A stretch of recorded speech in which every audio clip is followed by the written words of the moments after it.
இந்த காலை வேளையில நீங்க மகிமைப்படுவதற்காக ஸ்தோத்திரம் ஸ்தோத்திரம் ஸ்தோத்திரம் ஆண்டவரே. Oh, we worship you, Lord.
Let us be seated. இந்த ஆராதனைக்கு வந்திருக்கிற உங்கள் ஒவ்வொருவரையும் ஆண்டவராகிய இயேசுவின் நாமத்தில் வாழ்த்தி வரவேற்கிறோம். We greet and welcome each and every one of you who have come this morning. கர்த்தரை நம்ம துதிப்போம், அவரை பாடுவோம். Let's worship the Lord and exalt the Lord with our praises. கர்த்தரை துதிப்பதும் உன்னதமானவரே உம்மை கீர்த்தனம் பண்ணுவது நல்லது என்று சங்கீதக்காரர் சொல்றார். Just as the word of the Lord says, it is good to give thanks to the Lord. அவருடைய வாக்குத்தத்தங்களை சொல்லி நம்ம மகிழ்வோம். Let's glorify the Lord by proclaiming his promises. மலைகள் விலகினாலும் பர்வதங்கள் அகன்றாலும் அவருடைய கிருபை நம்மளை விட்டு விலகுவதில்லை என்று பார்க்கிறோம். It says, though the mountains may depart and the hills be removed, his grace is always with us. நம்ம சொல்லி பாடுவோம்.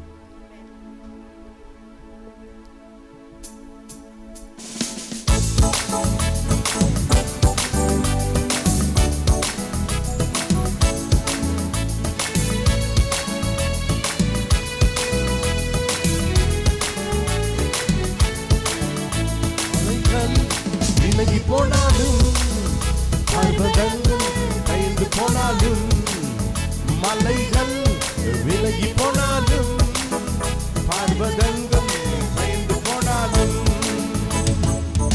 அவர் கிருபை அவர் இரக்கம் மாறாது எந்த வாழ்விலே. அவர் கிருபை அவர் இரக்கம் மாறாது எந்த வாழ்விலே.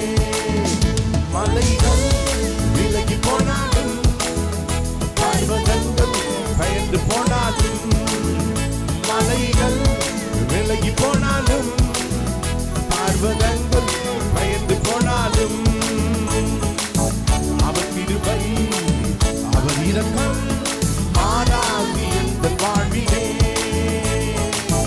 அவர் கிருபை அவர் இரக்கம் மாறாது எந்த வாழ்விலே. என்னை விட்டு விலகாத ஆண்டவர் ஒருபோதும் கைவிடாத செய்கிறார். ஆமென். என்னை விட்டு விலகாத ஆண்டவர் ஒருபோதும் கைவிடாத செய்கிறார். எனக்காக ஜீவன் தந்த ரட்சகர் என் வாழ்வில் இன்று போதுமானவர். எனக்காக ஜீவன் தந்த ரட்சகர் என் வாழ்வில் இன்று போதுமானவர். மலைகள் விலகி போனாலும் பர்வதங்கள் பயந்து போனாலும் மலைகள் விலகி போனாலும் பர்வதங்கள் பயந்து போனாலும் அவர் கிருபை அவர் இரக்கம் மாறாது எந்த வாழ்விலே.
வாழ்விலே. அவர் கிருபை அவர் இரக்கம் மாறாது எந்தன் வாழ்விலே. யெகோவா ரப்பா எந்தன் சுகமானவர், யெகோவா ரூவா எந்தன் மேய்ப்பரானவர், யெகோவா ரப்பா எந்தன் சுகமானவர். ஆமென். யெகோவா ரூவா எந்தன் மேய்ப்பரானவர், வழுவாமல் என்னை என்று காப்பவர், என் வாழ்வில் என்று போதுமானவர். வழுவாமல் என்னை என்று காப்பவர், என் வாழ்வில் என்று போதுமானவர். மலைகள் விலகி போனாலும், பர்வதங்கள் பயந்து போனாலும், மலைகள் விலகி போனாலும், பர்வதங்கள் பயந்து போனாலும், அவர் கிருபை அவர் இரக்கம் மாறாது எந்தன் வாழ்விலே. அவர் கிருபை அவர் இரக்கம் மாறாது எந்தன் வாழ்விலே. என்னை விட்டு விலகாத ஆண்டவர், என்னை என்று கைவிடாத சிநேகிதர், என்னை விட்டு விலகாத ஆண்டவர், ஒருபோதும் கைவிடாத சிநேகிதர், எனக்காக ஜீவன் தந்த ரட்சகர், என் வாழ்வில் என்று போதுமானவர். எனக்காக ஜீவன் தந்த ரட்சகர், என் வாழ்வில் என்று போதுமானவர். மலைகள் விலகி போனாலும், பர்வதங்கள் பயந்து போனாலும், மலைகள் விலகி போனாலும், பர்வதங்கள் பயந்து போனாலும், அவர் கிருபை அவர் இரக்கம் மாறாது எந்தன் வாழ்விலே. அவர் கிருபை அவர் இரக்கம் மாறாது எந்தன் வாழ்விலே. அவர் வார்த்தையின் மேலே நான் சார்ந்திருப்பதா, கவலை ஒன்றும் எனக்கு இல்லையே. என் தேவைகள் எல்லாம் பார்த்துக் கொள்வதால் அச்சடிக்குள் மகிழ்ந்திருப்பேனே. அவர் வார்த்தையின் மேலே நான் சார்ந்திருப்பதால் கவலை ஒன்றும் எனக்கு இல்லையே. சேர்ந்து பாடுவோம். என் தேவைகள் எல்லாம் பார்த்துக் கொள்வதால் நான் அச்சடிக்குள் மகிழ்ந்திருப்பேனே. யெகோவா ஈரே எந்தன் தேவன், தேவைகள் யாவும் சந்திப்பீரே. யெகோவா ரப்பா எந்தன் தேவன், என்னாலும் சுகம் தருவீரே. யெகோவா ஈரே எந்தன் தேவன், தேவைகள் யாவும் சந்திப்பீரே. யெகோவா ரப்பா எந்தன் தேவன், என்னாலும் சுகம் தருவீரே. அவர் வார்த்தையின் மேலே நான் சார்ந்திருப்பதால் கவலை ஒன்றும் எனக்கு இல்லையே. என் தேவைகள் எல்லாம் அவர் பார்த்துக் கொள்வதால் நான் அச்சடிக்குள் மகிழ்ந்திருப்பேனே. சந்தோஷமா அவர் வார்த்தையின் மேலே நான் சார்ந்திருப்பதால் கவலை ஒன்றும் எனக்கு இல்லையே. என் தேவைகள் எல்லாம் அவர் பார்த்துக் கொள்வதால் அச்சடிக்குள் மகிழ்ந்திருப்பேனே. மரணையில் பள்ளம் தாண்டி நடக்க வேண்டாலும், அப்பா என்னோடு இருப்பதாலே பயப்பட மாட்டேன். மரணையில் பள்ளம் தாண்டி நடக்க வேண்டாலும், என் அப்பா என்னோடு இருப்பதால் பயப்பட மாட்டேன். எனக்கு விரோதமா ஆயிரங்களும் 10,000 எழுதாலும் வஞ்சிட மாட்டேன். எனக்கு விரோதமா ஆயிரங்களும் 10,000 எழுதாலும் வஞ்சிட மாட்டேன். யெகோவா ஈரே எந்தன் தேவன், தேவைகள் யாவும் சந்திப்பீரே. யெகோவா ரப்பா எந்தன் தேவன், என்னாலும் சுகம் தருவீரே. யெகோவா ஈரே எந்தன் தேவன், தேவைகள் யாவும் சந்திப்பீரே. யெகோவா ரப்பா எந்தன் தேவன், என்னாலும் சுகம் தருவீரே. அவர் வார்த்தையின் மேலே சார்ந்திருப்பதால்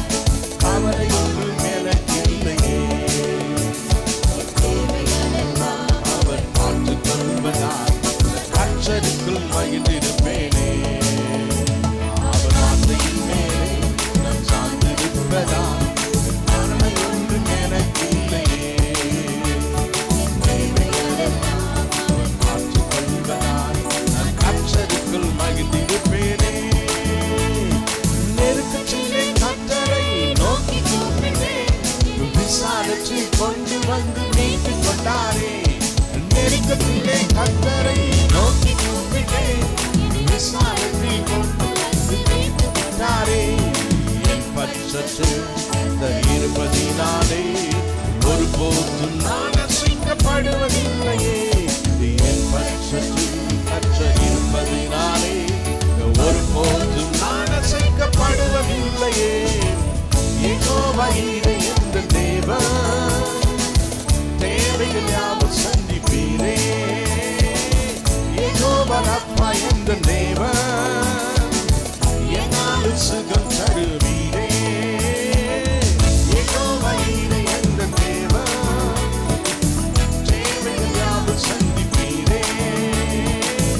யெகோவா ரப்பா என்ற தேவன், என்னாலும் சுகம் தருவீரே.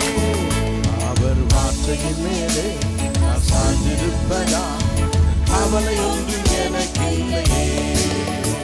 என் தேவைகள் எல்லாம் அவர் பார்த்துக் கொள்வதால் கர்த்தருக்குள் மகிழ்ந்திருப்பேனே. அவர் வார்த்தையின் மேலே நான் சார்ந்திருப்பதா, அவளை ஒன்றும் எனக்கு இல்லையே. என் தேவைகள் எல்லாம் அவர் பார்த்துக் கொள்வதால் கர்த்தருக்குள் மகிழ்ந்திருப்பேனே. யெகோவா ஈரே என்ற தேவன், தேவைகள் யாவும் சந்திப்பீரே. யெகோவா ரப்பா என்ற தேவன், என்னாலும் சுகம் தருவீரே. யெகோவா ஈரே என்ற தேவன், தேவைகள் யாவும் சந்திப்பீரே. யெகோவா ரப்பா என்ற தேவன், என்னாலும் சுகம் தருவீரே. ஹல்லேலூயா. அவருடைய வார்த்தையை நம்ம விசுவாசிக்கும் போது, அவைகள் மீது நம்முடைய நம்பிக்கை வைக்கும் போது, அவைகளை நம்ம சார்ந்து கொள்ளும் போது, ஹல்லேலூயா, அது ஆண்டவரை சார்ந்து கொள்வதற்கு சமமாக இருக்கிறது. கர்த்தர் யாரை ஆசீர்வதிக்கிறார், யாருடைய தேவைகளை சந்திக்கிறார்னா அவர் அண்டையில் வருகிறவர்கள். ஹல்லேலூயா. ஆகையால் தான் வேதம் சொல்லுது, கர்த்தரை தேடுகிற உணர்வுள்ள மனுஷன் ஒருவன் இருக்கிறானோ என்று அவர் உடைய கண்கள் பூலோகம் எங்க உலாவிக் கொண்டிருக்கிறார். ஆண்டவர் மனுஷர்களை தேடி கொண்டிருக்கிறார். ஆண்டவர் திருச்சபைகளை தேடி கொண்டிருக்கிறார். எந்த சபை என்னை விசுவாசிக்கிறது, எந்த விசுவாசிகள் என்னை நம்புகிறார்கள், யார் எந்த கூட்டம் என்னை சார்ந்திருக்கிறது. இந்த காலை வேளையில் நீங்களும் நானும் அவரை நம்புவோம் என்றால், அவரை சார்ந்திருப்போம் என்றால், அவரை நோக்கி பார்ப்போம் என்றால், நம்முடைய பிரச்சனைகள், கஷ்டங்கள் இவைகள் மீது நம்முடைய கண்ணை வைக்காம அவர் மீது நம்முடைய கண்களை வைப்போம் என்றால், கர்த்தருடைய வார்த்தை சொல்லுது, நம்முடைய முகங்களை பிரகாசிப்பிக்கப்படுகிறவர். ஹல்லேலூயா. நம்முடைய முகங்களை வெட்கப்பட்டு போகாமல் படி செய்கிறவர் நம்முடைய ஆண்டவர். இந்த காலை வேளையிலும் அவரை நோக்கி நாம் பார்ப்போம். அப்படியே கண்களை மூடி நம்முடைய விசுவாச கண்களால், ஹல்லேலூயா, நம்முடைய விசுவாச கண்களால் ஆண்டவரே உம்மை நோக்கி நான் பார்க்கிறேன். என் கண்களை பரலோகத்துக்கு நேரா நான் ஏறெடுக்கிறேன். சங்கீதக்காரன் சொல்லுது போலவே, வானத்தையும் பூமியும் படைத்த தேவாதி தேவனுக்கு நேராய் என் கண்களை ஏறெடுக்கிறேன்.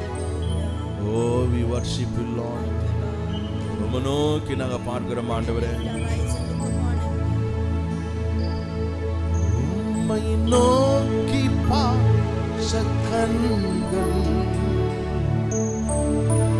வெட்கப்பட்டு போவதில்லையே. உம்மை நோக்கி பார்த்த முகங்கள் பிரகாசம் அடைந்தனரே. உம்மையே என் முன்னே எப்போதும் நீரச்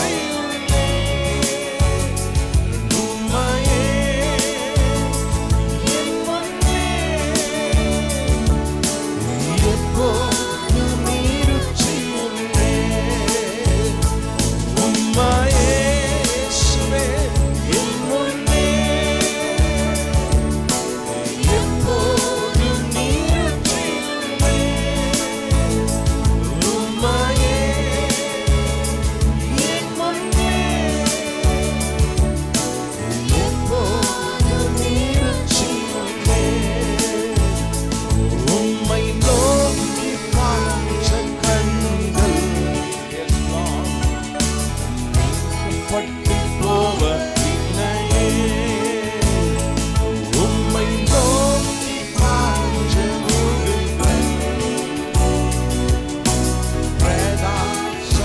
பிரகாசமடைந்தனரே. உம்மையே என் முன்னே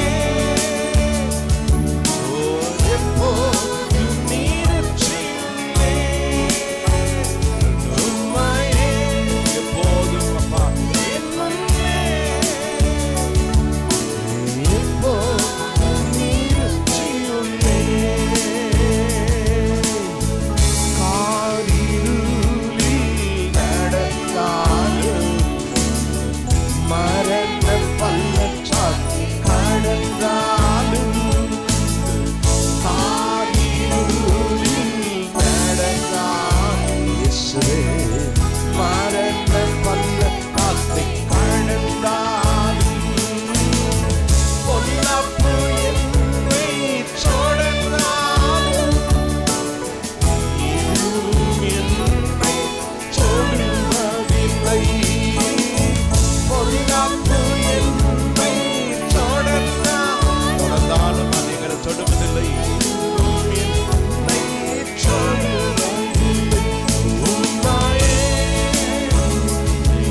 இது கிருபை. ஹalleluya. துதிச்சு நீரே துதிச்சு நீரே என்னை பெரியவனாக்கினீரே பெரியவனாக்கினீரே உமது காருண்யத்தால் துதிச்சு நீரே. நான் நம்பும் கேடல் எங்களுடைய நம்பிக்கையே என்னை விடுவிக்கும் செய்வமே நீதானையா.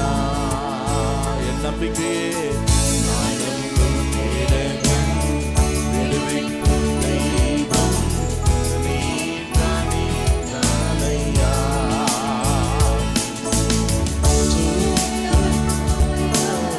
துதிக்கு பாத்திர ஆறுதல் நீதானையா.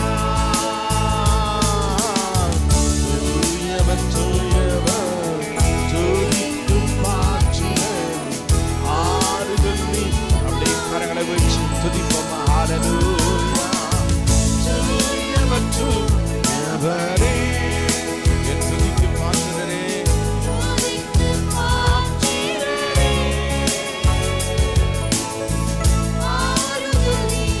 என் ஆறுதலே. ஹalleluya. தூயவரே தூயவர் தூயவரே துதிக்கு பாத்திரரே நீதானையா.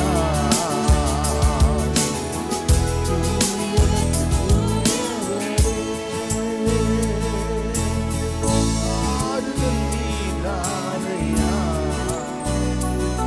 தூயவரே பானி பரிசுத்தர் ஆறுதல் நீதானையா.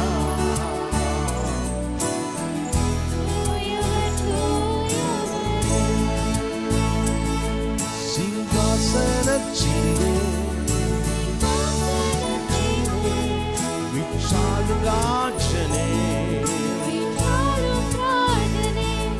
வணங்கி போற்றியே. Yes, Lord. உம்மை ஆராதிப்பேன். அப்படியே கரங்களை ஊற்றி நம்ம ஆண்டவரை ஆராதிப்போமா. அவர் சிங்காசனத்திலே விசாலும் ராஜனே விசாலும் ராஜனே வணங்கி போற்றியே. உம்மை ஆராதிப்பேன். படுத்துகிறவரே சோதரிக்கிறோம். எல்லா கணத்துக்கு மகிமைக்கு பாஞ்சதே சோதரிக்கிறோம். ஹalleluya. எங்களை உண்டாக்கினவரே, எங்களை சிருஷ்டித்தவரே, எங்களை முன்குறித்தவரே, எங்களை முன்னறிந்தவரே, எங்களை தெரிந்து கொண்டவரே சோதரிக்கிறோம். ஆண்டவரே நன்றியோடு துதிக்கிறோம் துதிக்கிறோம் துதிக்கிறோம் ஆண்டவரே. இயேசுவே ஹalleluya. சோதரிக்கிறோம் ஆண்டவரே. ஹalleluya. நன்றியோடு துதிக்கிறோம். நன்றியோடு நாங்கள் நம்ம சோதரிக்கிறோம் ஆண்டவரே. நன்றியோடு நம்ம நம்ம சோதரிக்கிறோம். துதியும் கனமும் எல்லாம் உமக்கே தேவா உமக்கே.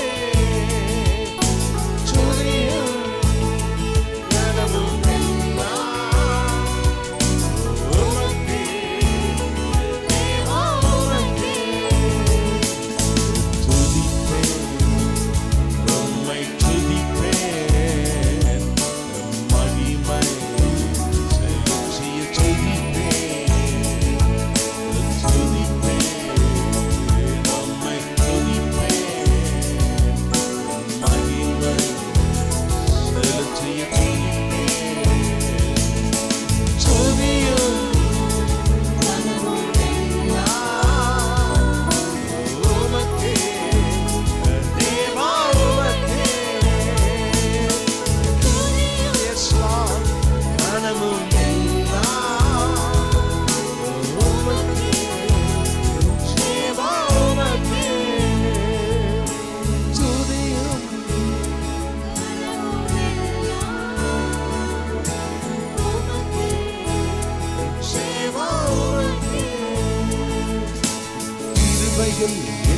பெருக செய்திலே சோத்திரம். உம் கரங்களால் என்னை காத்துக் கொண்டீரே சோத்திரம். கிருபைகள் என்னை பெருக செய்திலே சோத்திரம். உம் கரங்களால் என்னை அணைத்துக் கொண்டீரே சோத்திரம். துதியும் கனமும் எல்லாம் உமக்கே, ஜீவா உமக்கே. துதியும் கனமும் எல்லாம் உமக்கே, ஜீவா உமக்கே. அப்படியே அபிஷேகம் பெற்ற பிள்ளைகள் ஆவியில் நிறுத்தி ஒரு சில நிமிஷங்கள் நம்ம ஆண்டவரை சோதரிப்போம். ஹல்லேலூயா, ஹல்லேலூயா. கர்த்தர் உங்களுக்கு கொடுத்த வரங்களின்படி, கிருபை வரங்களின்படி ஆண்டவரை சோதரிப்போம், துதிப்போம். ஹல்லேலூயா, ஹல்லேலூயா. பரிசுத்த ஆவியானவர் ஆளுகை காணப்படட்டும், பரிசுத்த ஆவியானவருடைய கிரியைகள் காணப்படட்டும். ஹல்லேலூயா. இது நம்மை பலப்படுத்துகிற நேரம். ஹல்லேலூயா. ஆவியானவர் நம்மளை பலப்படுத்தட்டும். ஹல்லேலூயா. ஆமென். நன்றி ஆண்டவரே. இது நம்மை சுத்திகரித்து கொள்ளுகிற நேரம். இயேசுவின் ரத்தம் நம்மளை கழுவி சுத்திகரிக்கட்டும். ஹல்லேலூயா, ஹல்லேலூயா. நம்ம நன்றியோடு நாங்கள் நம்ம சோதரிக்கிறோம். எங்களுக்கு கொடுத்திருக்கிற அபிஷேகத்துக்காக நன்றி. எங்களுக்கு கொடுத்திருக்கிற வல்லமைக்காக சோதரம். எங்களுக்கு கொடுத்திருக்கிற அதிகாரங்களுக்காக சோதரம். எங்களுக்கு கொடுத்திருக்கிற எல்லா நன்மையான ஈவுகளுக்காக நம்ம சோதரிக்கிறோம். அப்பா, நம்ம ஆராதிக்க, நம்ம துதிக்க, கிருபாசன தண்டையில தைரியமாய் வர கர்த்தர் பாராட்டின கிருபைகளுக்காக நன்றி. நன்றி ஆண்டவரே. ஹல்லேலூயா, ஹல்லேலூயா, ஹல்லேலூயா. ஓ பலத்தின் ஆவியானவரே, ஒவ்வொருவரையும் பலப்படுத்துங்க. ஓ நம்பிக்கையின் ஆவியானவரே, நம்பிக்கை இல்லாத ஜனங்களுக்கு நம்பிக்கை கொடுங்க. ஓ சுகத்தின் ஆவியானவரே, சாபிக்கிறவர சரீரத்தை உயிர்ப்பிக்கிறவரே, ஒவ்வொருவருக்கும் சுகத்தை கொடுங்கப்பா. ஹல்லேலூயா. நம்முடைய சரீரங்கள் உயிர்ப்பிக்கப்படும்படிக்காக ஜெபிக்கிறோம். என்னுடைய மனக்கண்கள் திறக்கப்படும்படிக்காக நாங்கள் ஜெபிக்கிறோம் ஆண்டவரே. ஓ என்னுடைய இதயத்தின் சிங்காசனத்தை உமக்கு கொடுக்கிறோம். ஹல்லேலூயா. ஆளுகை செய்யுங்கப்பா. உம்முடைய வல்லமை விலக நாங்கள் ஜெபிக்கிறோம். ஹல்லேலூயா, ஹல்லேலூயா. நம்ம துதிக்கிறோம், சோதரிக்கிறோம். ஆமென். நன்றி, நன்றி, நன்றி ஆண்டவரே. Thank you Lord. Hallelujah. நம்ம நன்றியோடு நாங்கள் நம்ம சோதரிக்கிறோம். நன்றியோடு துதிக்கிறோம், துதிக்கிறோம், துதிக்கிறோம், துதிக்கிறோம் ஆண்டவரே.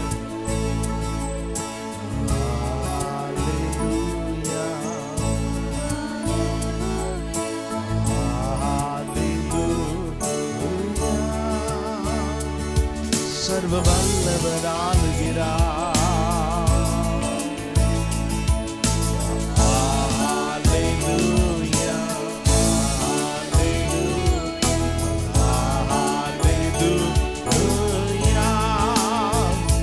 தூயரே, தூயரே, சர்வ வல்லவரே, சர்வ வல்லவர் நீரே.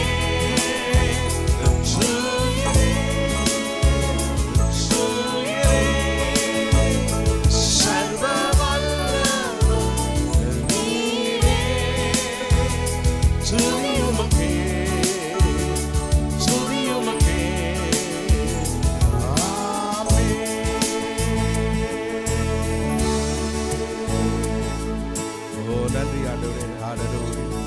நம்ம அப்படியே முழங்கால் படிடுவோம். ஆவியில ஏவப்பட்ட யாராச்சும் ஒருவர் முன்பதாக வந்து இந்த ஆராதனை மீதியான பகுதிக்காக ஜெபிப்போம். ஹல்லேலூயா. கர்த்ததாமே இந்த ஆராதனையின் மீதியான பகுதியை நமக்கு ஆசீர்வதித்து கொடுங்க. ஓ we praise you, praise you, hallelujah. நன்றி ஆண்டவரே. ரொம்ப நன்றியோடு நாங்கள் நம்ம சோதரிக்கிறோம், சோதரிக்கிறோம், சோதரிக்கிறோம் ஆண்டவரே. ரொம்ப நன்றியோடு நாங்கள் நம்ம துதிக்கிறோம், துதிக்கிறோம், துதிக்கிறோம், துதிக்கிறோம் அப்பா. இயேசுவே நாங்கள் நம்ம ஸ்தோத்திரம், ஸ்தோத்திரம், ஸ்தோத்திரம் அப்பா. மகிமைப்படுவரே ஸ்தோத்திரம் அப்பா.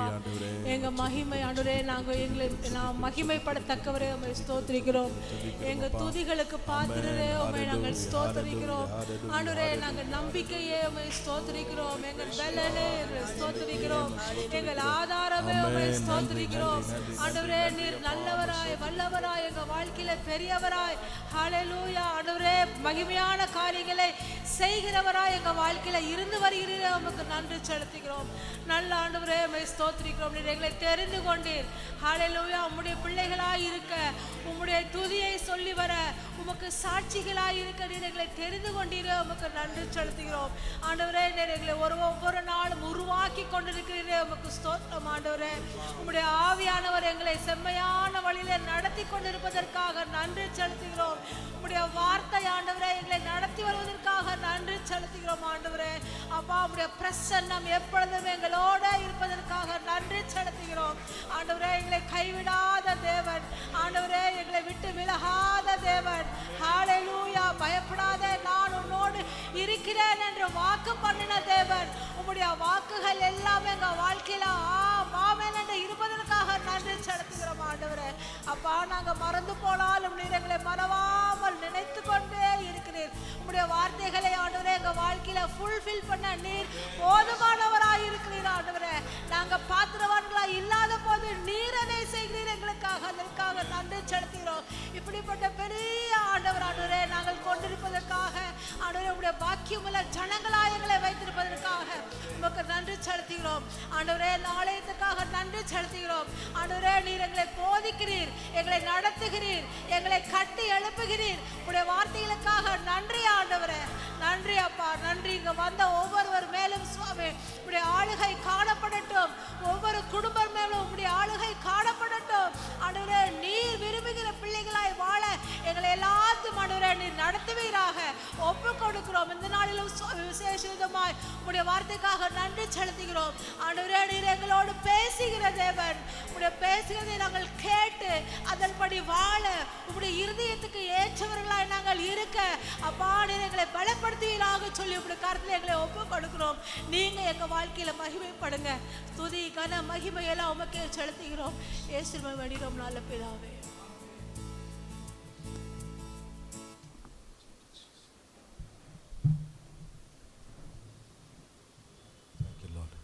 இந்த காலை வேளையிலும் குழந்தையை நம்ம பிரதிஷ்டை பண்ண இருக்கிறோம். This morning we are about to dedicate a baby. நம்முடைய திருச்சபையில் குழந்தைகளுக்கு ஞானஸ்தானம் கொடுப்பதில்லை. In our church we do not baptize babies.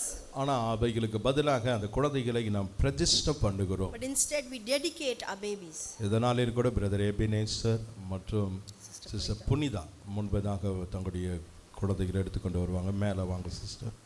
சேர்க்கலாம். இந்த குழந்தையை நம்ம பிரதிஷ்டை பண்ண இருக்கிறோம். சேர்க்கலாம். பெற்றோர்களாகிய உங்களை பார்த்து நான் கேட்கிறேன், கர்த்தர் கிருபையாய் கொடுத்த குழந்தையை பிரதிஷ்டையும் செய்யும்படி இந்த இடத்துல நீங்கள் முன் வந்திருக்கிறீர்கள். குழந்தை பிரதிஷ்டை என்பது குழந்தைக்கு பெயர் வைக்கும் ஒரு நிகழ்ச்சி அல்ல. அது ஞானஸ்தானத்துக்கும் இணையாகாது. தேவன் ஈவாக கொடுத்த குழந்தையை கர்த்தருக்காக நன்றி செலுத்தி கர்த்தருக்காக வளர்ப்போம் என்று சபைக்கு முன்பதாக இந்த பெற்றோர்களாகிய நீங்கள் வந்திருக்கிறீர்கள். உங்கள் குழந்தையை அர்ப்பணிப்பதற்காக வந்திருக்கிறீர்கள். ஆகையால் உங்களை பார்த்து ஒரு சில காரியங்களை நாங்கள் கூறுகிறோம். நீங்கள் இந்த குழந்தையை கர்த்தருக்கு பிரதிஷ்டை செய்ய கொண்டு வந்திருப்பதன் மூலம் கிறிஸ்துவின் மேல் உள்ள உங்களுடைய விசுவாசத்தை காண்பிக்கிறீர்கள்.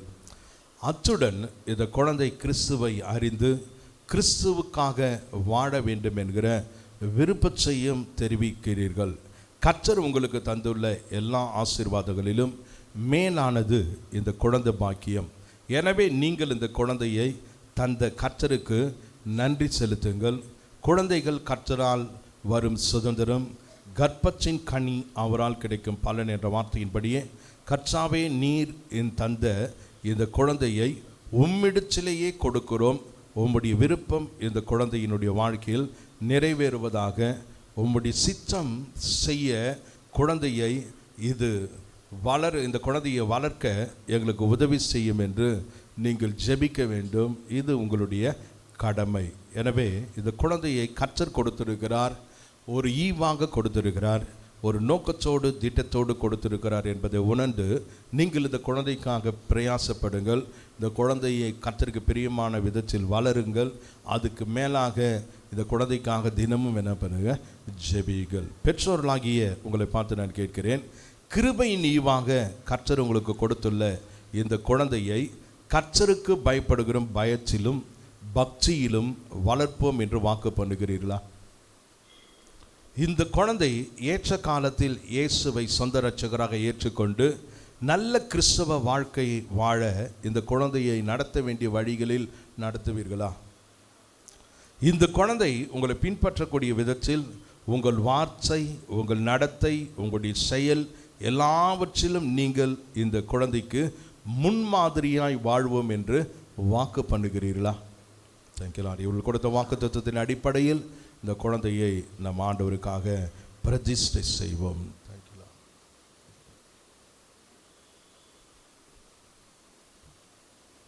எல்லாரும் உங்களுடைய வலது கரத்தை இந்த குழந்தைக்கு நேராக உயர்ச்சி. Thank you Lord. ஆண்டவரை ஸ்தோத்திரிப்போமா. Thank you Lord. இது இந்த பிள்ளைகளுக்கு ஒரு மகனாக மாத்திரமல்ல, இது திருச்சபைக்கு ஒரு மகனாக தேவன் கொடுத்திருக்கிறார்.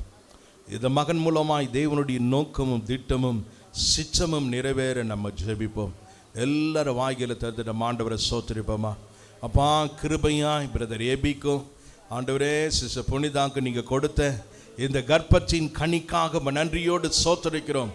பிள்ளைகள் கற்றலால் வரும் சுதந்திரம், கர்ப்பத்தின் கனி நீர் கொடுக்கிற பலன் என்ற வார்த்தையின்படி இயேசுவின் நாமத்தில் நீங்கள் கொடுத்த இந்த சுதந்திரத்துக்காக, இந்த கர்ப்பத்தின் கனிக்காக ரொம்ப நன்றியோடு நாங்கள் நம்ம ஸ்தோத்திரிக்கிறோம் ஆண்டவரே. ஹல்லேலூயா. தாயின் கருவில் உருவாவது முன்பதாகவே நான் உன்னை அறிந்திருக்கிறேன், நான் உன்னை தெரிந்திருக்கிறேன் என்ற வார்த்தையின்படி இந்த குழந்தையை நீர் அறிந்திருக்கிறீர், இந்த குழந்தையை தெரிந்தெடுத்திருக்கிறீர். அப்பா, இயேசுவின் நாமத்தில் இந்த குழந்தையை நாங்கள் பிரதிஷ்டை செய்கிறோம். இந்த குழந்தைக்கு ஜோஷுவா என்று பிதா, குமாரன், பரிசுத்த ஆவியின் நாமத்தினாலே நாங்கள் பெயரிடுகிறோம் ஆண்டவரே. யோசுவாவை போல ஹல்லேலூயா வாக்குத்தத்தத்தின் மகனாய் அநேக வாக்குத்தத்தங்களை சுதந்திரித்தது மாத்திரமல்ல, அநேகரை உமக்கு நேராய் வழி நடத்தக்கூடிய ஒரு நல்ல தீர்க்கதரிசியாய் இருக்க, நல்ல தேவனுடைய பிள்ளையாய், ஊழியக்காரனாய், சபைக்கு ஒரு நல்ல விசுவாசியாய் விளங்க இயேசுவின் நாமத்தில் இந்த குழந்தையை நாங்கள் ஆசீர்வதிக்கிறோம். இயேசுவின் நாமத்தில் ஜெபிக்கிறோம் எங்கள் ஜீவனுள்ள நல்ல பிதாவே, ஆமென். கர்த்தர் உங்களுக்கு கொடுத்த கிருபையாய் கொடுத்த இந்த குழந்தையை ஆண்டவருக்காக வளர்க்கும்படி, ஆண்டவருடைய நோக்கமும் திட்டமும் நிறைவேறும்படி உங்களுடைய கரத்தில் நாங்கள் கொடுக்கிறோம். இந்த குழந்தையை வளருங்க. கர்த்தர் தாமே உங்களை ஆசீர்வதிப்பாராக.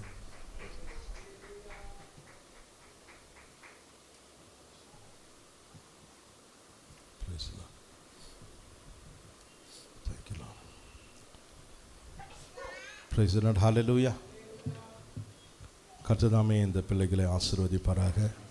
ஆண்டவரை அறியாத குடும்பத்திலிருந்து ஆண்டவரை அறிந்து கிறிஸ்துவுக்குள்ள என்னுடைய 3 பிள்ளைகளும் கிறிஸ்துவ திருமணம் செய்யணும், விசுவாசிகளை திருமணம் செய்ய வேண்டும் என்கிற வைராக்கியத்தோடு praise the Lord. Hallelujah பிரயாசப்பட்ட குடும்பம் இது.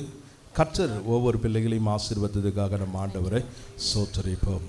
இந்த நாளில் கூட கர்த்தருடைய வார்த்தை கடை செல்வதற்கு முன்பதாக ஒரு சில அறிவிப்புகள். A few announcements before going to the word of God. வருகிற வாரம் நமக்கு கடைசி சனிக்கிழமை என்பதனால், because next week, the coming week is the last Saturday. Thanksgiving service, நன்றி செலுத்தும் ஆராதனை நம்முடைய புது சர்ச்சில் நடைபெறும். We would be having Thanksgiving service at the new church. எனவே 10 மணியிலிருந்து 1 மணி வரை நடைபெறுகிற அந்த ஆராதனைக்கு வாருங்கள். So we welcome you, each and every one of you, to come for the Thanksgiving service from 10 in the morning till 1. வந்து கலந்து கொள்ளும்படி உங்களை அன்புடன் கேட்டுக்கொள்கிறோம். We ask you to come and join the gathering. வருகிற 12 வாரங்கள் நம்ம விசேஷித்த பிரசங்கத்தை செய்ய இருக்கிறோம். The next 12 weeks are going to be special weeks, and we are going to give you a special message. இயேசு கிறிஸ்துவின் மலை பிரசங்கத்தை குறித்து பிரசங்கிக்க இருக்கிறோம். It would be taught from the Jesus' Sermon on the Mount. எனவே நீங்க வீடுகளுக்கு கடந்து செல்வதற்கு முன்பதாக, so before going to your homes, இந்த ஆராதனை முடிவில் உங்களுக்கு ஒரு படிவம் கொடுக்கப்படும். at the end of the service a form would be given to you. pre-survey questionnaire என்கிறதான ஒரு ஃபார்ம் உங்களிடத்தில் கொடுக்கப்படும். This is a pre-survey question. கர்த்தருடைய வார்த்தையை கேட்பதற்கு முன்பதாக உங்களுடைய ஆவிக்குரிய ஜீவியம், உங்களுடைய குடும்பம், உங்களுடைய வாழ்க்கை, உங்களுடைய கைகளின் பிரயாசம், இதனுடைய நிலைமை என்ன என்பதை அறிந்து கொள்வதற்காக அது கொடுக்கப்படுகிறது.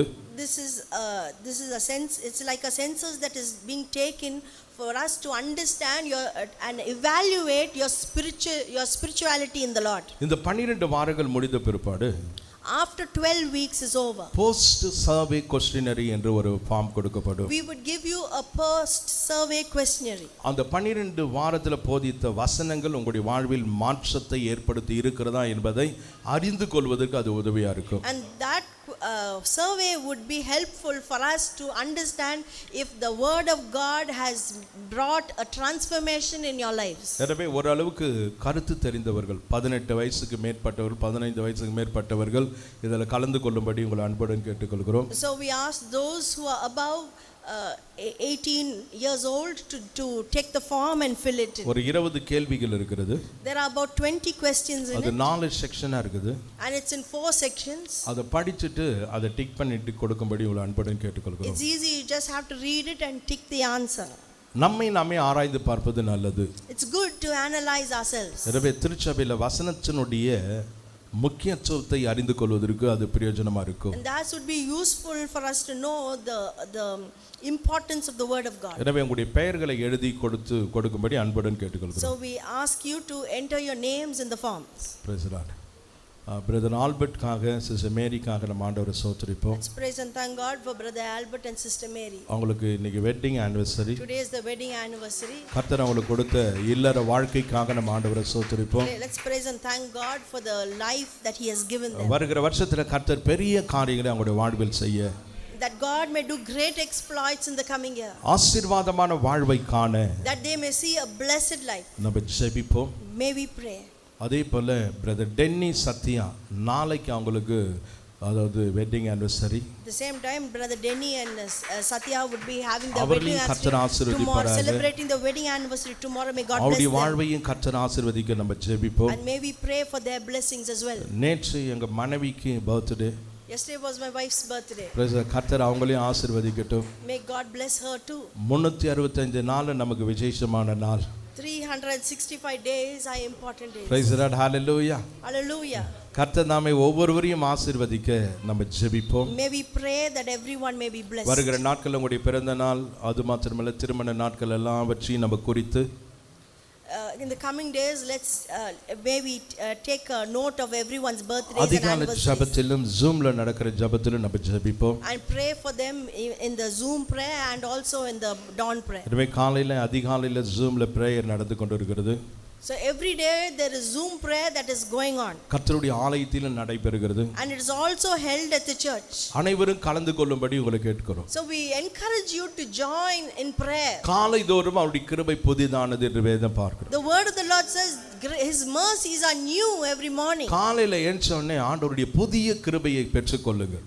We pray that and ask you to rise up in the morning and enter into that Zoom and receive the mercies of the Lord. அவர் முகத்துல முழிங்க.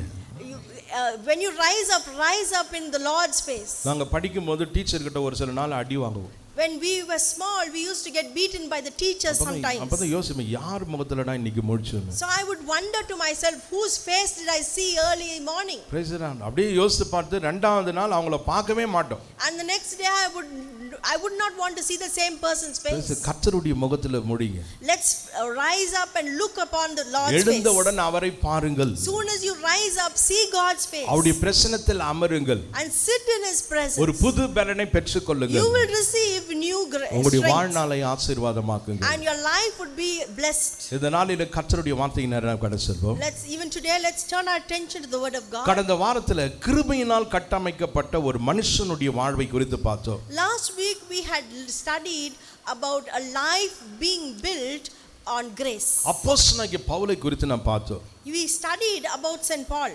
அப்போஸ்தலனாகிய பவுலுடைய அடையாளமே கிருபை. The identity of St. Paul was grace. அவர் சொல்றாரு என்னுடைய அடையாளம் என்னுடைய மதம் அல்ல. He says my identity is not religion. என்னுடைய மத சடங்கு சம்பிரதாயங்கள் அல்ல. It's not rituals that I do. என்னுடைய ஜாதி அல்ல. It is not my community. என்னுடைய அடையாளம் கிருபை. But he says my identity is grace. கிருபை நம்முடைய வாழ்வில் இருக்கும் என்றால் If grace is upon our life, அது நம்மை அடையாளப்படுத்துகிறது. that would define you. இரண்டாவது அந்த கிருபை நம்மளை பலப்படுத்துகிறது. Second, that grace would strengthen you. மூன்றாவது அந்த கிருபை நம்மளை இயக்குகிறது. And then it would operate in you. நான்காவது தேவனுடைய சித்தத்துக்கு நேரா நம்மை திசை திருப்புகிறது. And third, it would direct you to God's will. ஒரு கிருபை நிறைந்த ஒரு மனுஷனை பார்த்தோம். We studied about a man who had the grace of இந்த God. நாளில கூட ஒரு கிருபை நிறைந்த ஒரு சபையை குறித்து நாம் பார்ப்போம். Today we are going to study a church that was filled with grace. 2 கொரிந்தியர் புத்தகம் 8வது அதிகாரத்தை நாம் எடுத்துக்கொள்வோம். Let's turn our Bibles to the book of 2 Corinthians chapter 8. முதல் 2 வசனங்களை நான் வாசிக்கிறேன். Let me read you the first 2 verses. அன்றியும் சகோதரரே, மக்கதோனியா நாட்டு சபைக்கு தேவன் அளித்த கிருபையை உங்களுக்கு அறிவிக்கிறோம். அவர்கள் மிகுந்த உபத்திரவத்திலே சோதிக்கப்படுகையில் கொடிய தரித்திரம் உள்ளவர்களாய் இருந்தும் தங்கள் பரிபூர்ண சந்தோஷத்தினாலே மிகுந்த உதாரத்துவமாய் கொடுத்தார்கள். First 2 verses, it says, moreover, brethren, we make known to you the grace of God bestowed on the churches of Macedonia, that in a great trial of affliction, the abundance of their joy and their deep poverty abounded in the riches of their liberality. பார்க்கிறோம், அப்போஸ்தலனாகிய பவுல் இந்த இடத்துல ஒரு திருச்சபையை பத்தி சொல்றார். Here St. Paul talks about a church. திருச்சபைன்னு சொன்னா எல்லாருக்கும் ஞாபகம் வருவது எருசலேம் சபை. When you say church, everyone would remember the church at Jerusalem. அந்தியோகியா சபை. Or the church at Antioch. எபேசு சபை போன்ற சபைகள். Or the church at Ephesus. ஆனா அப்போஸ்தலனாகிய பவுல், but St. Paul, பெரிய பெரிய சபைகளை நிறுவினவர், the one who had established big mega churches, ஒரு சபையை புகழ்கிறார். praises one church. அந்த சபையை உயர்த்தி பிடிக்கிறார். And he exalts one church. அந்த சபையை குறித்து மேன்மையா பேசுகிறார். And he magnifies that church. இது பணக்கார சபை அல்ல.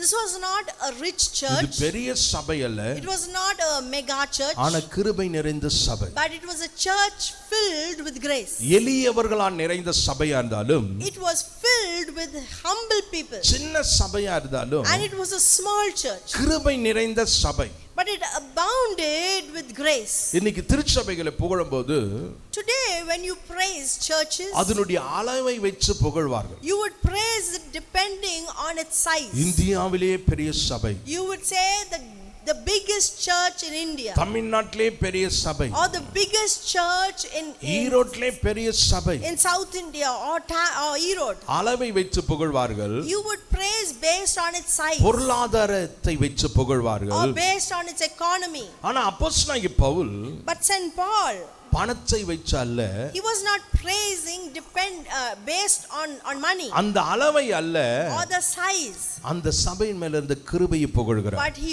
praises the grace that was upon the church. சொல்றாரு, மக்கதோனியா சபை மக்கள் மீது இருந்த கிருபையை உங்களுக்கு அறிவிக்கிறேன். He says, I declare about the grace of God bestowed on the churches of தேவன் Macedonia. அந்த சபைக்கு அளித்த கிருபையை நான் அறிவிக்கிறேன். He is declaring about the grace that was upon the church in Macedonia. குறிப்பாக இந்த 1 வசனத்திலிருந்து 7 வசனம் வரைக்கும் நம்ம தியானிக்க இருக்கிறோம்.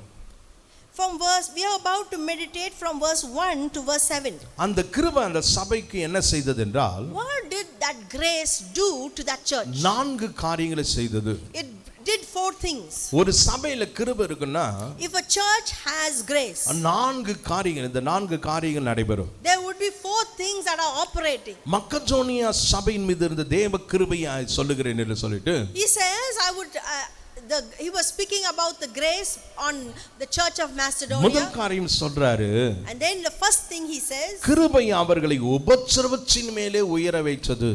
it says that grace empowered them to rise above affliction. கிருபை என்ன செய்தனா, What did grace do? உபத்திரவத்திற்கு மேலாக நம்மளை எழும்ப செய்கிறது. It causes us to rise above affliction. எபேசு சபை மாத்திரமல்ல, Not only in the church at Ephesus, அந்தியோகியா எருசலேம் சபை என்பது மாத்திரமல்ல, or the churches in Antioch, இந்த மக்கதோனியா சபைக்கு மிகுந்த உபத்திரம் வந்தது. but the church in Macedonia went through persecution. எல்லா சபைகளுக்கும் உபத்திரம் வந்தது. Every church was persecuted. ஆனா இந்த மக்கதோனியாவுக்கு மிகுந்த உபத்திரவம். But there was a great affliction in the church at Macedonia. கொடிய தரித்திரம். And they were in dire poverty. ஆனா கிருபை என்ன செய்ததுன்னா, But what did grace do? இந்த உபத்திரவத்திற்கு Midst of affliction, ஒருத்த மகிழ்ச்சியா இருக்கணும்னா, if a man has to be happy. எல்லாம் நல்லா இருக்க வேண்டும் என்பது அல்ல. It's not that everything should go well with him.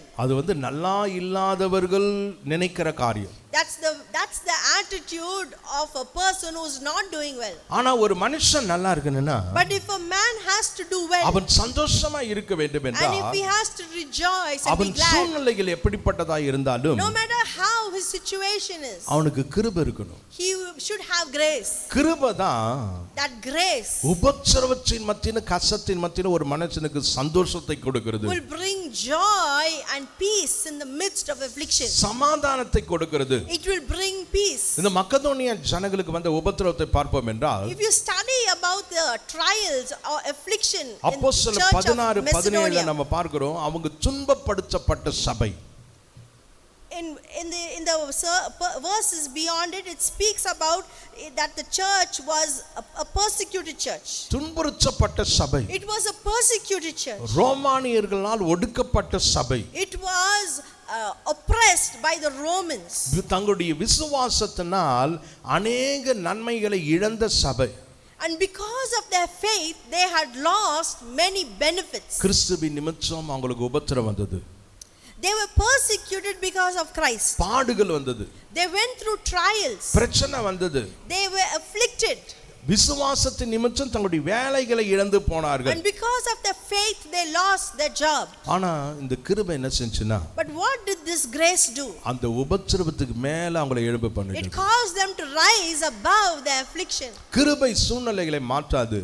Grace would not change the situation. ஆனா கிருபை நம்முடைய ஆவியை மாற்றும். but grace would change your spirit. சூழ்நிலைகள் மாறட்டும் நம்ம எதிர்பார்த்து கொண்டு இருப்போம் என்றால், if you are anticipating for your situation to change, அது மாறாதுங்க. that may not change. நம்ம மாறணும். but we need to change. நம்முடைய ஆவி மாறணும். our spirit has to change. கிருபை தான் அந்த காரியத்தை செய்யும். and grace would do it. மிகுந்த உபத்திரவம், in deep poverty, ஆனா அந்த உபத்திரவத்தின் மேல அவர்கள் எழும்பினார்கள். but they arose above that poverty. கிருபை இருந்த மனுஷர்களை பழைய ஏற்பாட்டிலும் புதிய ஏற்பாட்டிலும் பார்ப்போம் என்றால், in the Old Testament and in the New Testament, when you study, உபத்திரவத்தின் மத்தியில மேல வந்தவர்கள், when you study people who had grace, they arose above affliction. கஷ்டத்தின் மத்தியில மேல வந்தவர்களை குறித்து பார்ப்போம். we see that they rose above the affliction. யோசேப்பு குறித்து நாம் பார்க்கிறோம். we study about Joseph ஆதியாகமத்தின் புத்தகம் 41வது அதிகாரம், in the book of Genesis chapter 41. அந்த உபத்திரவத்திலும் யோசேப்பு மேல எழும்பினார். in the midst of affliction,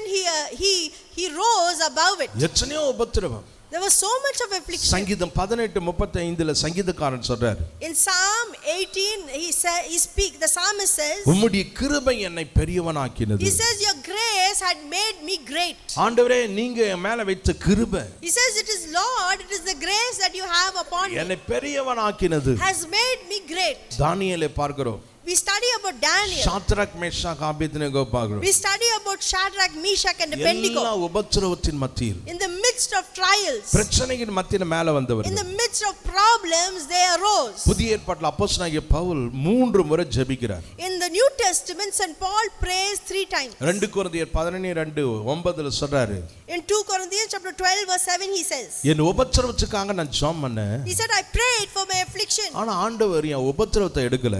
but God did not take away that N affliction. கஷ்டத்தை எடுக்கல. he did not take away that ஆனா problem. கிருபையை கொடுத்தார். but instead he gave me ஏன் grace. கிருபையை கொடுத்தார்னா, why did he give me grace? உபத்திரவத்தின் மேல எழும்ப செய்வது கிருபை.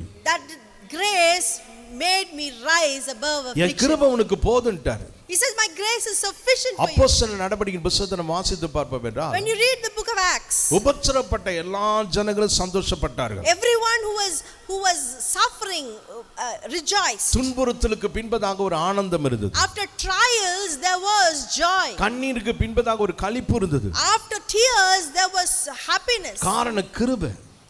because of grace. தெசலோனிக்கே சபையை குறித்து நாம் பார்க்கிறோம். when we study about the church in Thessalonica, நம்ம கஷ்டத்தின் மத்தியில் இருந்த சபை, it was a church under difficulties. ஆனா கிருபை இருந்தபடியால், but because they had grace, அந்த சபை வளர்ந்தது. that church increased. அந்த சபை கிருபையில் வளர்ந்தது என்று we பார்க்கிறோம். see that the church increased in grace. ஒரு வேத வல்லுனர் இப்படியாக விளக்குகிறார், one theologian once said, கிருபை என்பது மெழுகுவர்த்தி மாதிரி. That grace is like a candle. நம்ம கையில இருக்கிற டார்ச் மாதிரி. It's like a torch in our hands. பகல்ல டார்ச் அடிச்சா அது சரியா தெரியாது. In the daytime, if you light a torch, you can't see much. ஆனா இருட்டுல டார்ச் அடிச்சா But if you strike it in the night, எல்லாவற்றையும் பிரகாசிப்பிக்க பண்ணும். it will make everything shine. Praise God. அதே போல தான் கிருபை. In the same manner is grace. நம்ம நல்லா இருக்கும்போது கிருபை தெரியுறது இல்ல. When we are doing well, we can't see grace. நம்ம அதை சர்வசாதாரணமா நினைக்கிறோம். And we despise it. We do not take it. ஆனா காரிருள் நம்மளை சூழ்ந்து கொள்ளும்போது, But when we are surrounded with darkness, காரிருள் நம்மளை சூழ்ந்து கொள்ளும்போது, when we are in deep darkness, போராட்டம் பிரச்சனைகளை நம்ம சந்திக்கும்போது, when you confront problems and அந்த difficulties, கிருபை மகிமைப்படுகிறது. that grace is glorified. அப்போஸ்தலனாகிய பவுல் சொல்றாரு, St. Paul says, உபத்திரவத்தின் மத்தியில அவங்களை மேலோங்க செய்த கிருபை. it is a grace that enabled them to rise above affliction. இரண்டாவது பார்க்கிறோம், அவங்களுடைய திராணிக்கு மிஞ்சி செயல்பட வைத்த கிருபையா. It is a grace that enabled them to work beyond their ability. இந்த தெசலோனிக்க சபைக்கு ஒரு திராணி இருந்துச்சு. This church at Thessalonica had an ability. ஒவ்வொரு சபைக்கும் ஒரு திராணி இருக்குது பாரு. Every church has an ability. அதை மக்களை கொண்டு கணக்கிடுகிறார்கள். That can be valued or calculated based on people. அந்த சபையினுடைய வருமானத்தை வைத்து கணக்கிடுகிறார்கள். Or based on the income of the church. இவங்களால இததான் செய்ய முடியும். And they will say only this is இந்த possible. விசுவாசிகளுக்கு இதுதான் திராணி. And this is the ability of this believer. இந்த சபைக்கு இதுதான் திராணி. This church can only bear so much. ஆனா அந்த சபையில கிருபை என்ன செய்தது என்றால், But in that church, what did grace do? Macedonia சபைக்கு இருந்த கிருபை The church in the Macedonian church அவருடைய திறமைக்கு மேலாக எழும்ப செய்தது. made them or caused them to rise above their ability. திறமைக்கு மேலாக செயல்பட வெச்சது. It enabled them to work above their ability. அவங்களுடைய திறமையை பார்த்துட்டு அப்போஸ்தலனாகிய பவுலே அதிர்ச்சி அடைகிறார். And St. Paul looked at the ability and he was astonished. மூன்றாவது வசனத்துல பார்க்கிறோம், In the third verse we read, மேலும் அவர்கள் தங்கள் திராணிக்கு தக்கதாக திராணிக்கு மிஞ்சியும் கொடுக்க. It says, I witness that according to their ability, yes, beyond their ability, they were freely willing திராணிக்கு மேலாக கொடுக்க. to give beyond their ability. நம்முடைய ஆண்டவர் சோதனையை பற்றி சொல்லும்போது, When God speaks about testing, திராணிக்கு மேலாக சோதிக்க மாட்டார். it says that he will not test beyond that you can bear. எல்லாருக்கும் சோதனை வரும். Everyone goes through trials. ஆனா திராணிக்கு மேலாக வராது. But no trial is beyond what we can bear. ஆனா கிருபை இந்த மக்கதோனியா சபை மேல இருந்தபடினா, But because these people had grace, திராணிக்கு மிஞ்சி they were able to bear beyond they could bear. அவங்களுடைய திராணிக்கு மிஞ்சி செயல்பட்டார்கள். They operated above their ability. கிருபை இதுதான் செய்து. This is how grace empowers. திராணிக்கு மிஞ்சி, Above your ability, பலத்துக்கு மிஞ்சி. above your strength. அப்போஸ்தலனாகிய பவுலே அதிர்ச்சி அடைகிறார். Even St. Paul was astonished. ஏன் அதிர்ச்சி அடைகிறார்னா, Why was he astonished? இவங்க வறுமையில இருக்கிறாங்க, Because these people were in poverty. இவங்க கஷ்டத்துல இருக்கிறாங்க. They were suffering. ஆனா கொடுக்கும் பாக்கியத்தை வேண்டிக் கொள்கிறார்கள். But they were asking for the ability to give. கிருபை எப்போதும் வாங்காது. Grace will always not receive. கிருபை எப்போதும் கொடுக்குங்க. But grace will give. Praise the Lord. Hallelujah. Hallelujah. விசுவாசம் கொடுக்கும். Faith would give. கிருபை கொடுக்கும். And grace would give. விசுவாசம் எடுத்துக்கொள்ளும். And faith would receive. நம்ம எல்லாம் விசுவாசிகள். We are all believers. ஏன்னா ரட்சிப்பை எடுத்துக்கொண்டோம். Because we have received salvation. கிருபையினாலே விசுவாசத்தை கொண்டு ரட்சிக்கப்பட்டீர்கள். By faith through faith by grace through faith you have been இது saved. உங்களால் உண்டானது அல்ல. And this is not done by yourself. பாருங்க, நம்ம ரட்சிக்கப்பட்டோம். We have been saved கிருபையினால். by grace. ஆண்டவர் அந்த ரட்சிப்பை கொடுத்ததனால். Because God gave us that gift of salvation. அதை எடுத்துக்கொள்ளக்கூடிய விசுவாசத்தை அவர் கொடுத்தனால். And because he has given us the faith to receive. கிருபை கொடுத்தது. Grace gave. விசுவாசம் எடுத்துக்கொண்டது. And faith received. ஆனா அப்படியே விசுவாசிகளாவே நம்ம இருந்திர கூடாது. But we should not always remain as a believer. கிருபை பெற்றவர்களா இருக்கணும். We should receive grace. எங்க பைபிள் காலேஜ்ல பாம்பேல இருந்து ஒரு பையன் வந்து படிச்சான். In our Bible college, a boy came from Bombay to study. நம்மலாம் யூஜி ஒரே காலேஜில் தான் படிப்போம். In UG we would study at the same college. அவன் 5 காலேஜில் படிச்சான். But he had studied in 5 different seminaries. ஏன்னா அவ்வளோ பிரச்சனைக்குரிய ஆளு. Because he was a problematic person. அவன் ஊழியத்துக்கு வந்துட்டான். And he had given himself for the ministry. அவன் ஊழியத்துக்கு வந்து 3 வருஷம் எங்களோட கூட படித்தான். And for 3 years he studied with us. எங்க எல்லாருக்கும் ஒவ்வொரு ஃபைல் இருக்கும். Every one of us would have each one of us would have a file. எங்களை எல்லாரையும் கண்காணிப்பதற்கு ஒரு சில டீச்சர்ஸ் இருப்பாங்க. There we would have teachers to have an eye on us. அது பிரிச்சு கொடுத்துறாங்க போல இருக்குது. And that would be, I think it would be divided. இவனை அப்படியே கவனிச்சிட்டு இருந்தார் ஒரு வாத்தியார். So one teacher was having an eye on him. ஜெபம் பண்ணும்போது கண்ண மூட மாட்டான். He would not close his eyes when he prays. பாட்டு பாடும்போது பாட மாட்டான். He would not open his mouth to sing. எல்லாரும் கை தட்டுவாங்க, இவன் தட்ட மாட்டான். When everyone claps their hands, he would not clap his hands. ஒரு மாதிரி இருந்தான். He was different. கடைசியா டிகிரி முடிச்சிட்டு போகும்போது So finally when he finished and was about to get his degree, எல்லாருக்கும் ஒரு இன்டர்வியூ வைப்பாங்க. they would always have an interview. அந்த இன்டர்வியூல ஒரு வாத்தியார் அவனை பார்த்து ஒரு கேள்வி கேட்டார். So during that interview a teacher asked him a question. Are you believer னு கேட்டார். They asked him, are you a believer? இவன் சொன்னான் பாருங்க, what nonsense you are asking. So he replied and said, what nonsense are you asking? இந்த உலகத்துல எல்லாரும் believer. He said all are believers in this world. யாக்கோபு சொல்றார் பிசாசுகளும் believer. James says even the demons are believers. நம்ம இயேசு விசுவாசிக்கிறோம். We believe in Jesus. இன்னொருத்தர் விசுவாசிக்கிறாங்க. And the others believe something else. நாஸ்திகன் கடவுள் இல்லனே விசுவாசிக்கிறான். And an atheist believes that there is no God. ஆங்கிலத்துல இவன் கேட்டான், what nonsense you are asking. So he asked the teacher, what nonsense are you asking? எல்லாமே உலகத்துல believer. All are believers in this world. Praise the Lord. Hallelujah. Hallelujah.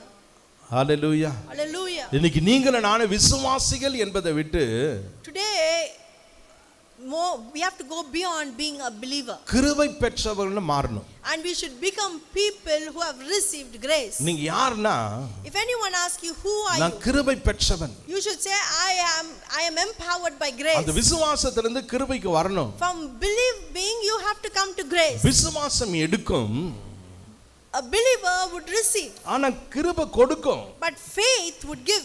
நீங்க நானும் எடுக்கிற பிசினஸ்லயே இருக்க கூடாது. We should not be in the process of only receiving. ஆண்டவர் எதுக்கு கிருபையாய் அந்த ரட்சிப்பை எடுக்க உதவி செய்தார்னா, why did God enable us to receive salvation? மற்றவங்களுக்கு கொடுக்க, that we may give to others. கிருபை பெறுகிறவர்கள், those who receive grace. மரியாளை பார்த்து தேவதூதன் சொன்னா பாருங்க, the angel looked at Mary and said, விசுவாசித்தவளே பாக்கியவதி ஒன்னு.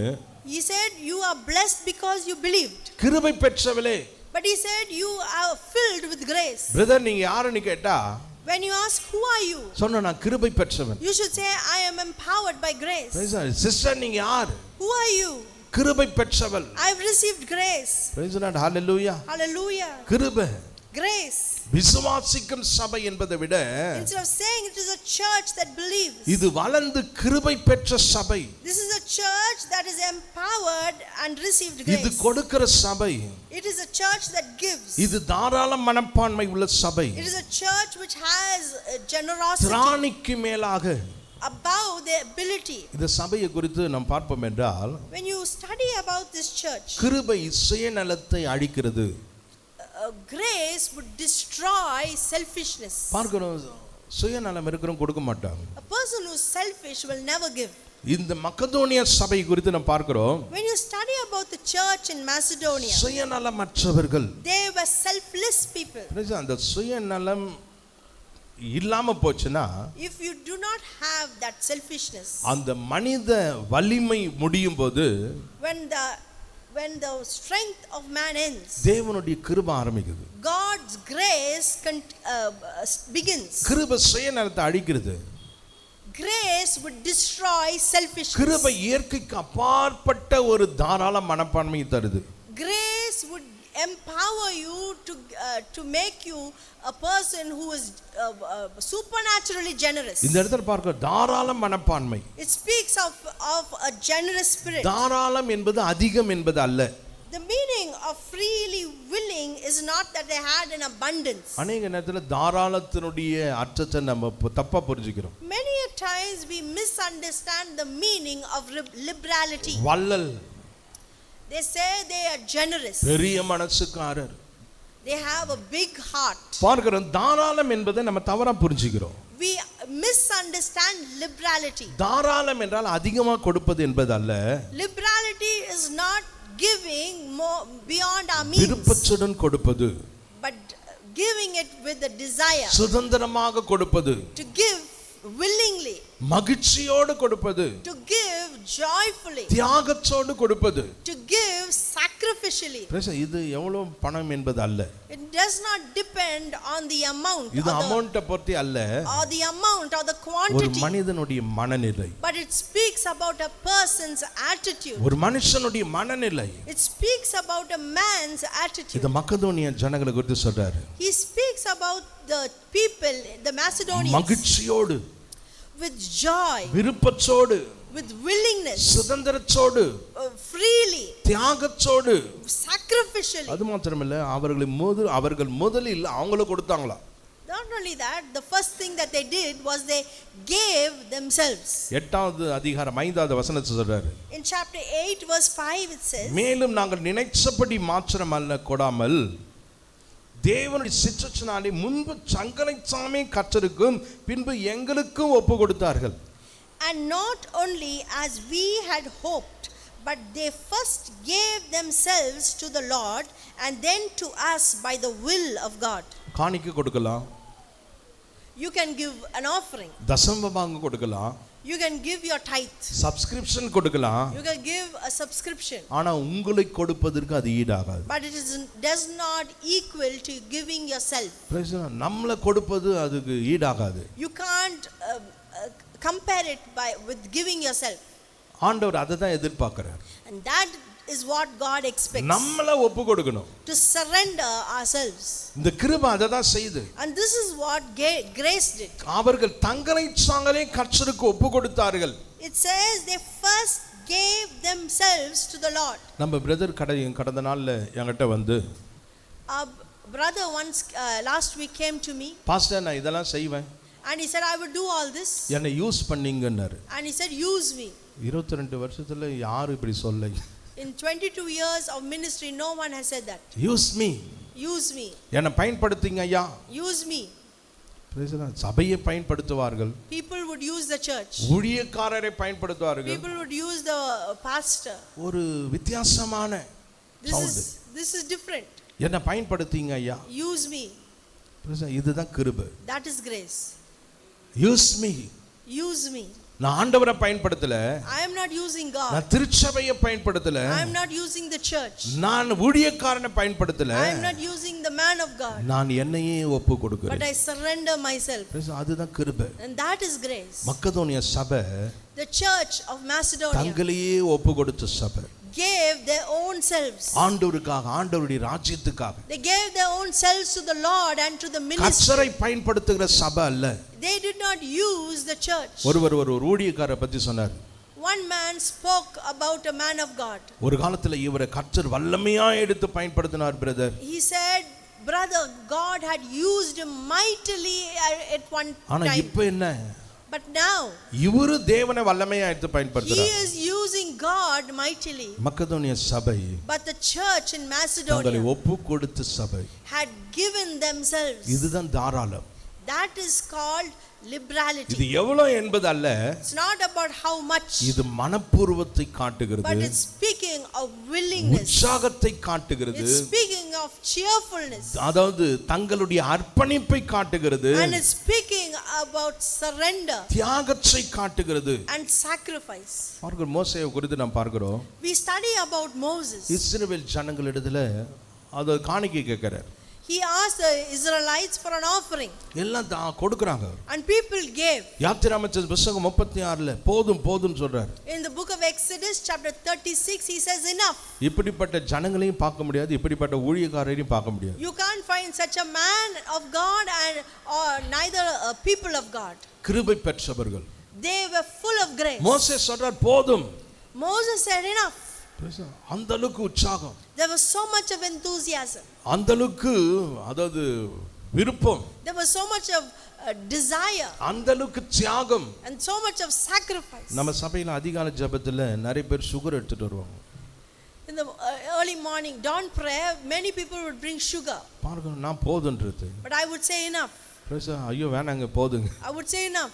பிரேச மூட்டை சக்கரையை வாங்கி என்ன பண்றது? What can I do by piling up sugar in my home? அதிகாலை ஜெபத்துல அவ்வளவு உற்சாகம். There's so much of enthusiasm. அவ்வளவு ஏராளம். There's so much of abundance. அவ்வளவு தாராளம். There's so much of bountifulness. ஆனா மக்கதோனியா சபை எல்லாவற்றிலும், But in the church of Macedonia, in everything, அதுதான் தாராளம் என்பது. and that is called liberality. தாராளம் என்பது எவ்வளவு கொடுக்கிறோம் என்கிற குவாண்டிட்டியில் இல்ல. Generosity does not depend on the quantity that It's you an give. attitude. It's an attitude. ஒரு மனுஷனுடைய உள்ளத்திலிருந்து வருகிற ஒன்று. It's something that comes from a man's heart. 1 நாளாகமத்தின் புத்தகம் 29:14 தாவீது சொல்றார். In 1 Chronicles chapter 29 verse 4, David says, எல்லாம் உம்மாலே வருகிறது, everything comes from you, உம்முடைய கையிலிருந்து வருகிறதையே நாங்க அப்படியே உம்மிடத்தில் கொடுத்தோம். and what I receive from your hand I give back to you. இதுதான் தாராளங்க. And that is called generosity. மனப்பான்மை. It's an attitude. மார்க் எழுதின சுவிசேஷம் 12வது அதிகாரத்துல பார்க்கிறோம். In the Gospel of Mark chapter 12 we read 41-44 வசனம். from verses 41. ஒரு விதவையினுடைய காணிக்கை ஆண்டவர் பெருசா பேசுறார். Jesus magnifies an offering that a widow gave. திராணிக்கு மிஞ்சி கொடுத்தா. She gave beyond her means. கொடுத்தது பெரிய அமௌண்ட் கிடையாதுங்க. It was not a big amount that she gave. ஆனா சின்ன amount. It was a small amount. அவருடைய நிலை. But it was her state. பார்க்கிறோம் அவருடைய அதாவது தன்மை. It was her state. அவருடைய விசுவாசம். And her faith. அவ எந்த அளவுக்கு ஆண்டவரை சார்ந்திருக்கிறாள். And it showed how much she lent on God. பர்னபாவை குறித்து அப்போஸ்தலர் 4வது அதிகாரத்துல பார்க்கிறோம். The book of Acts we read about Barnabas. எல்லாரும் ஆசைகளை விற்று கொண்டு வந்தாங்க. Everybody sold their belongings and came. ஆனா பர்னபா, but Barnabas, பார்க்கிறோம் அவன் கிருபையினால் கொடுத்தான். he gave because of his grace. கிருபை என்பது நம்முடைய திராணிக்கு மேலாக.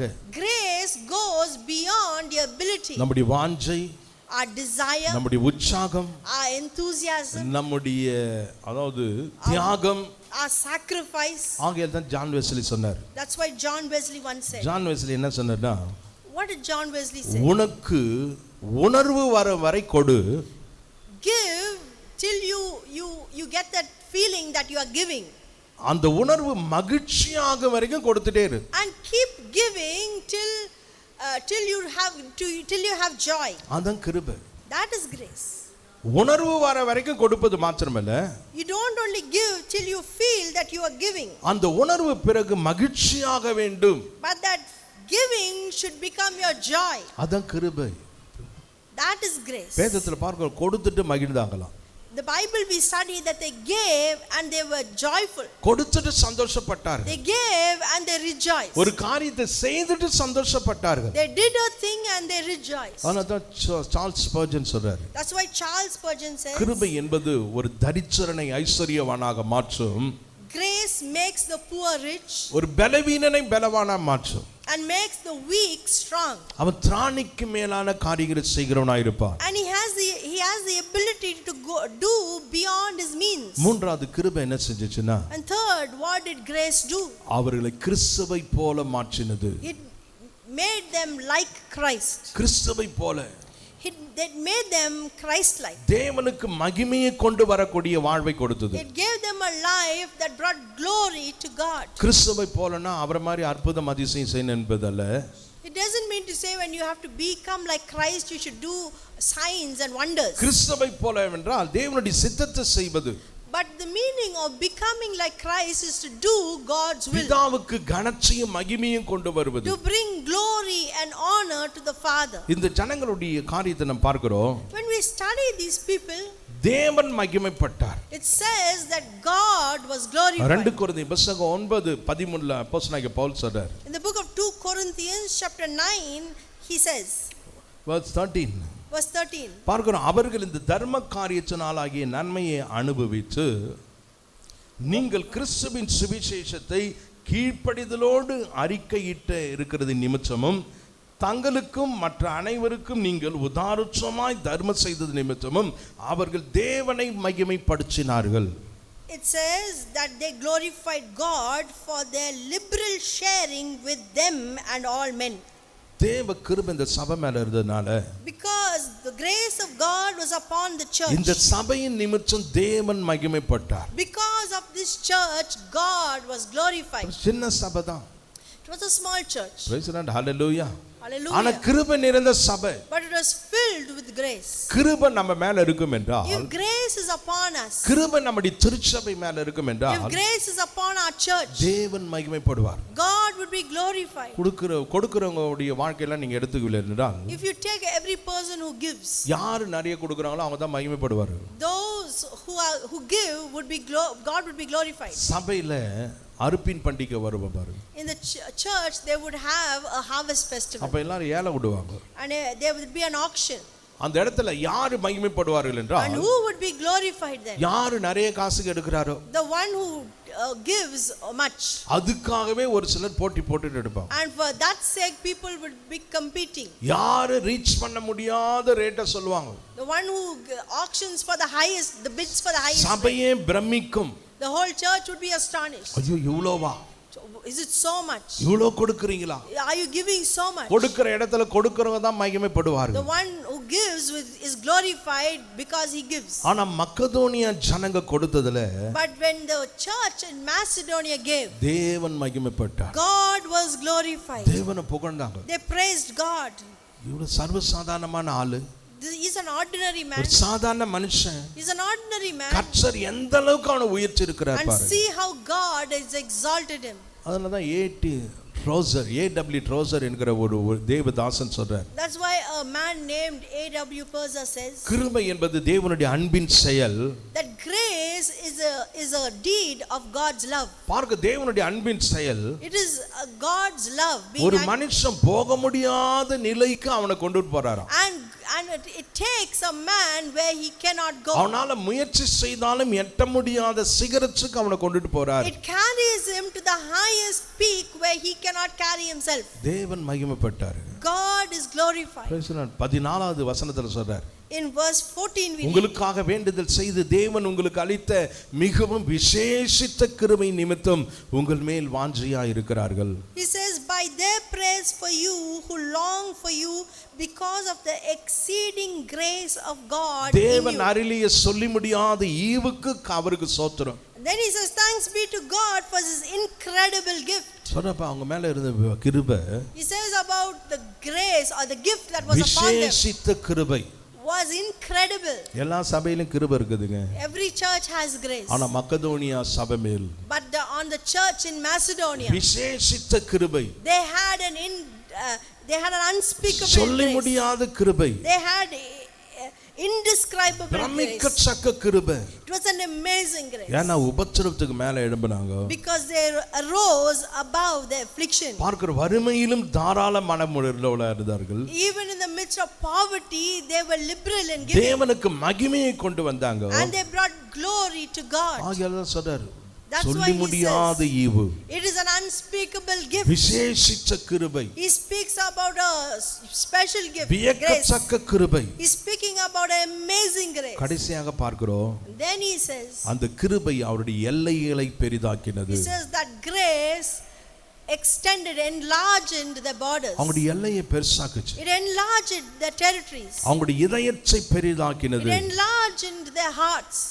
அவங்களுடைய ஊழிய பாதைகளை It பெரிதாக்கினது. enlarged the pathway of their ministry. அவங்க ஏரியாவை பெருசாக்குச்சு. It enlarged their territory. பார்க்கிறோம், தேவனுடைய பிள்ளைகளாகி நீங்களும் நானும் இதை வாஞ்சிக்கணும். You and I as a children of God should desire this. கிருபை நம்ம மேல இருக்கும் என்றால் If grace is upon us, ஒரு பெரிதாக்குதல் காணப்படும். you will see a multiplication or an முதல்ல increase. எதுல அவங்க ஜனங்களை பெரிதாக்கினது என்றால், In what way did they increase? அவங்களுடைய இதயத்தில். They increased in the heart. பெரிய மனசுன்னு சொல்றாங்க பாருங்க. You speak about a large heart. பெரிய இதயம், They have a large heart. தாராள மனசு. They have a big heart. தாராள மனசு பெரிய மனசுன்னா When you speak about a large heart, அது சைஸை பொறுத்து இல்லைங்க, it doesn't depend on the size, ஆழத்தை பொறுத்து. but it depends on the depth. ஆழமாய் நேசித்தார்கள், They loved deeply. உண்மையாய் நேசித்தார்கள். they truly loved. அக்கறையா இருந்தார்கள். And they were concerned. விசுவாச மக்களுக்கு உதவி செய்தார்கள். They helped the people in need. அவங்களுடைய உதவியெல்லாம் நாம் பார்க்கிறோம். When we see the way they helped. எருசலேம்ல கஷ்டப்பட்ட ஜனங்களுக்கு நிவாரணம் கொடுத்தார்கள். They helped the people in Jerusalem. அநேக தேவாலயங்களை நிறுவுவதற்கு உதவி செய்தாங்க. They helped many churches to be established. ரோம ஜனங்களால் அதாவது நொறுக்கப்பட்ட ஜனங்களுக்கு ஒரு நற்செய்தியை கொடுப்பதற்கு உதவி செய்தார்கள். They were helpful in giving the gospel to the oppressed in Rome. அவங்களுடைய கொடுத்தல், அவங்களுடைய ஊழியம், அவங்களுடைய பிரயாசம் அநேக தேசங்களை தொட்டது. Their giving touched many nations. Praise God. கிருபை. That is grace. முந்திலாம் சபைகளுக்கு ஃபாரின் எய்ட் வர பாருங்க. Earlier churches received foreign aid. நிறைய இருக்குது அதனால கொடுக்கறாங்க என்பது அல்ல. It's not that they have in abundance and that's why they give. Even in the midst கஷ்டத்திலும் of poverty and difficulties and poverty, அவங்கள தியாகம் பண்ணி கொடுக்கறாங்க. they sacrificially gave. பிரச்சனை நிறைய திருச்சபையில Many churches. காலையில நான் காபி குடிக்க மாட்டேன். I will not drink coffee in the morning. அந்த பணத்தை சுவிசேஷ பணிக்காக நான் செய்றேன். And that money will go towards the ministry. ஒருவேளை சாப்பிட மாட்டேன். So I will not eat. அந்த பணத்தை நான் கொடுக்கிறேன். I will skip a meal and I'll give that money. ஆழமாய் நேசித்து கொடுத்தார்கள். That is deep love, and because of that கொடுத்தார்கள். they gave truly. அக்கறை உள்ளவர்களாய் கொடுத்தார்கள். They gave with concern. நம்ம பாஸ்டர் கோன் சர்ச்சில் in our Pastor Cohn's church, பார்க்கிறோம் அங்க பிரேயர் சென்டர்ல ஜெபம் பண்ணுவாங்க பாருங்க. There's a prayer center there and there is prayer. இந்தோன்னு ஜெபம் பண்ணிட்டு இருப்பாங்க. They would be called saying bless Indo Lord. பார்க்கிறோம் இந்தியாவுக்காக ஜெபம் பண்றாங்க. That means bless India. ஒவ்வொரு தேசத்துக்காக ஜெபிக்கிறார்கள். They would be praying for every nation. அதுதான் தாராளம். And that is liberality. ஒரு தேவனுடைய ஊழியக்காரர் இப்படியா சொல்றாரு. A man of God once said, Macedonia பண்ணி விசுவாசிகளுடைய சுவிசேஷ பண்ணி எப்படி இருந்துச்சுன்னா, how was the gospel given through the Macedonians? ஒரு கல்லை எடுத்து தண்ணியில போட்டா, if you take a stone and throw it in the water, ரவுண்டா சர்க்கிள் வரும். you will see circles widening. அந்த கல்லை போட்ட உடனே எல்லாம் சுத்தி ரவுண்டா தெரியும். You will see circles widening when you throw a stone into a pool. இதுதான் ஒரு விசுவாசி. And that is a believer. ஒரு விசுவாசி மேல கிருபை இருந்துச்சுன்னா, if a believer has grace upon him, அவருடைய சுவிசேஷ எல்லைகள் விரிவாகும். his the gospel, the boundary of his gospel would be widening. அந்த ஏரியாவையே ஆண்டவருக்காக மாற்றுவாங்க. And he would bring the full area for God. அநேகரை கர்த்தருக்குள்ள கொண்டு வருவார். They would bring many into the knowledge of God. Macedonia சபை அப்படிதான் இருந்தது. And this is how the Macedonian church was. ஒரு சபையினுடைய தியாக காணிக்கை, this sacrificial giving of one church, இந்த சபையினுடைய மன உற்சாகம், and the enthusiasm and generosity of this one church சந்தித்தது, met Jerusalem. ரோமாபுரியை சந்தித்தது. It met Rome. அநேக இடத்துல சபைகளை நிறுவ அதாவது உதவியா இருந்தது. And it was helpful for many churches to be established. ஆகையால் தான் அப்போஸ்தலனாகிய பவுல் சொல்றார். And that's why St. Paul says, அந்த சபையின் மீது இருந்த கிருபையை உங்களுக்கு அறிவிக்கிறேன். I am declaring the grace that was upon that church. அவங்களுக்கு இருந்த பணத்தை அறிவிக்கிறேன். He does not say I speak or declare. அவங்களுக்கு இருந்த செல்வ செழிப்பை அறிவிக்கிறேன். Their riches or the wealth. அந்த சபையில கூடின கூட்டத்தை அறிவிக்கிறேன் என்றல்ல. All the crowds that gathered in that church. கிருபையை அறிவிக்கிறேன். But he was declaring அவங்க grace. மிகுந்த உபத்திரவத்திலும், in the midst of deep poverty, உபத்திரவத்துக்கு மேலே எழும்பினார்கள். they arose above the affliction. கொடிய தரித்திரத்திலும், in deep poverty, திராணிக்கு மேலான காரியங்களை செய்தார்கள். they did more than they could bear.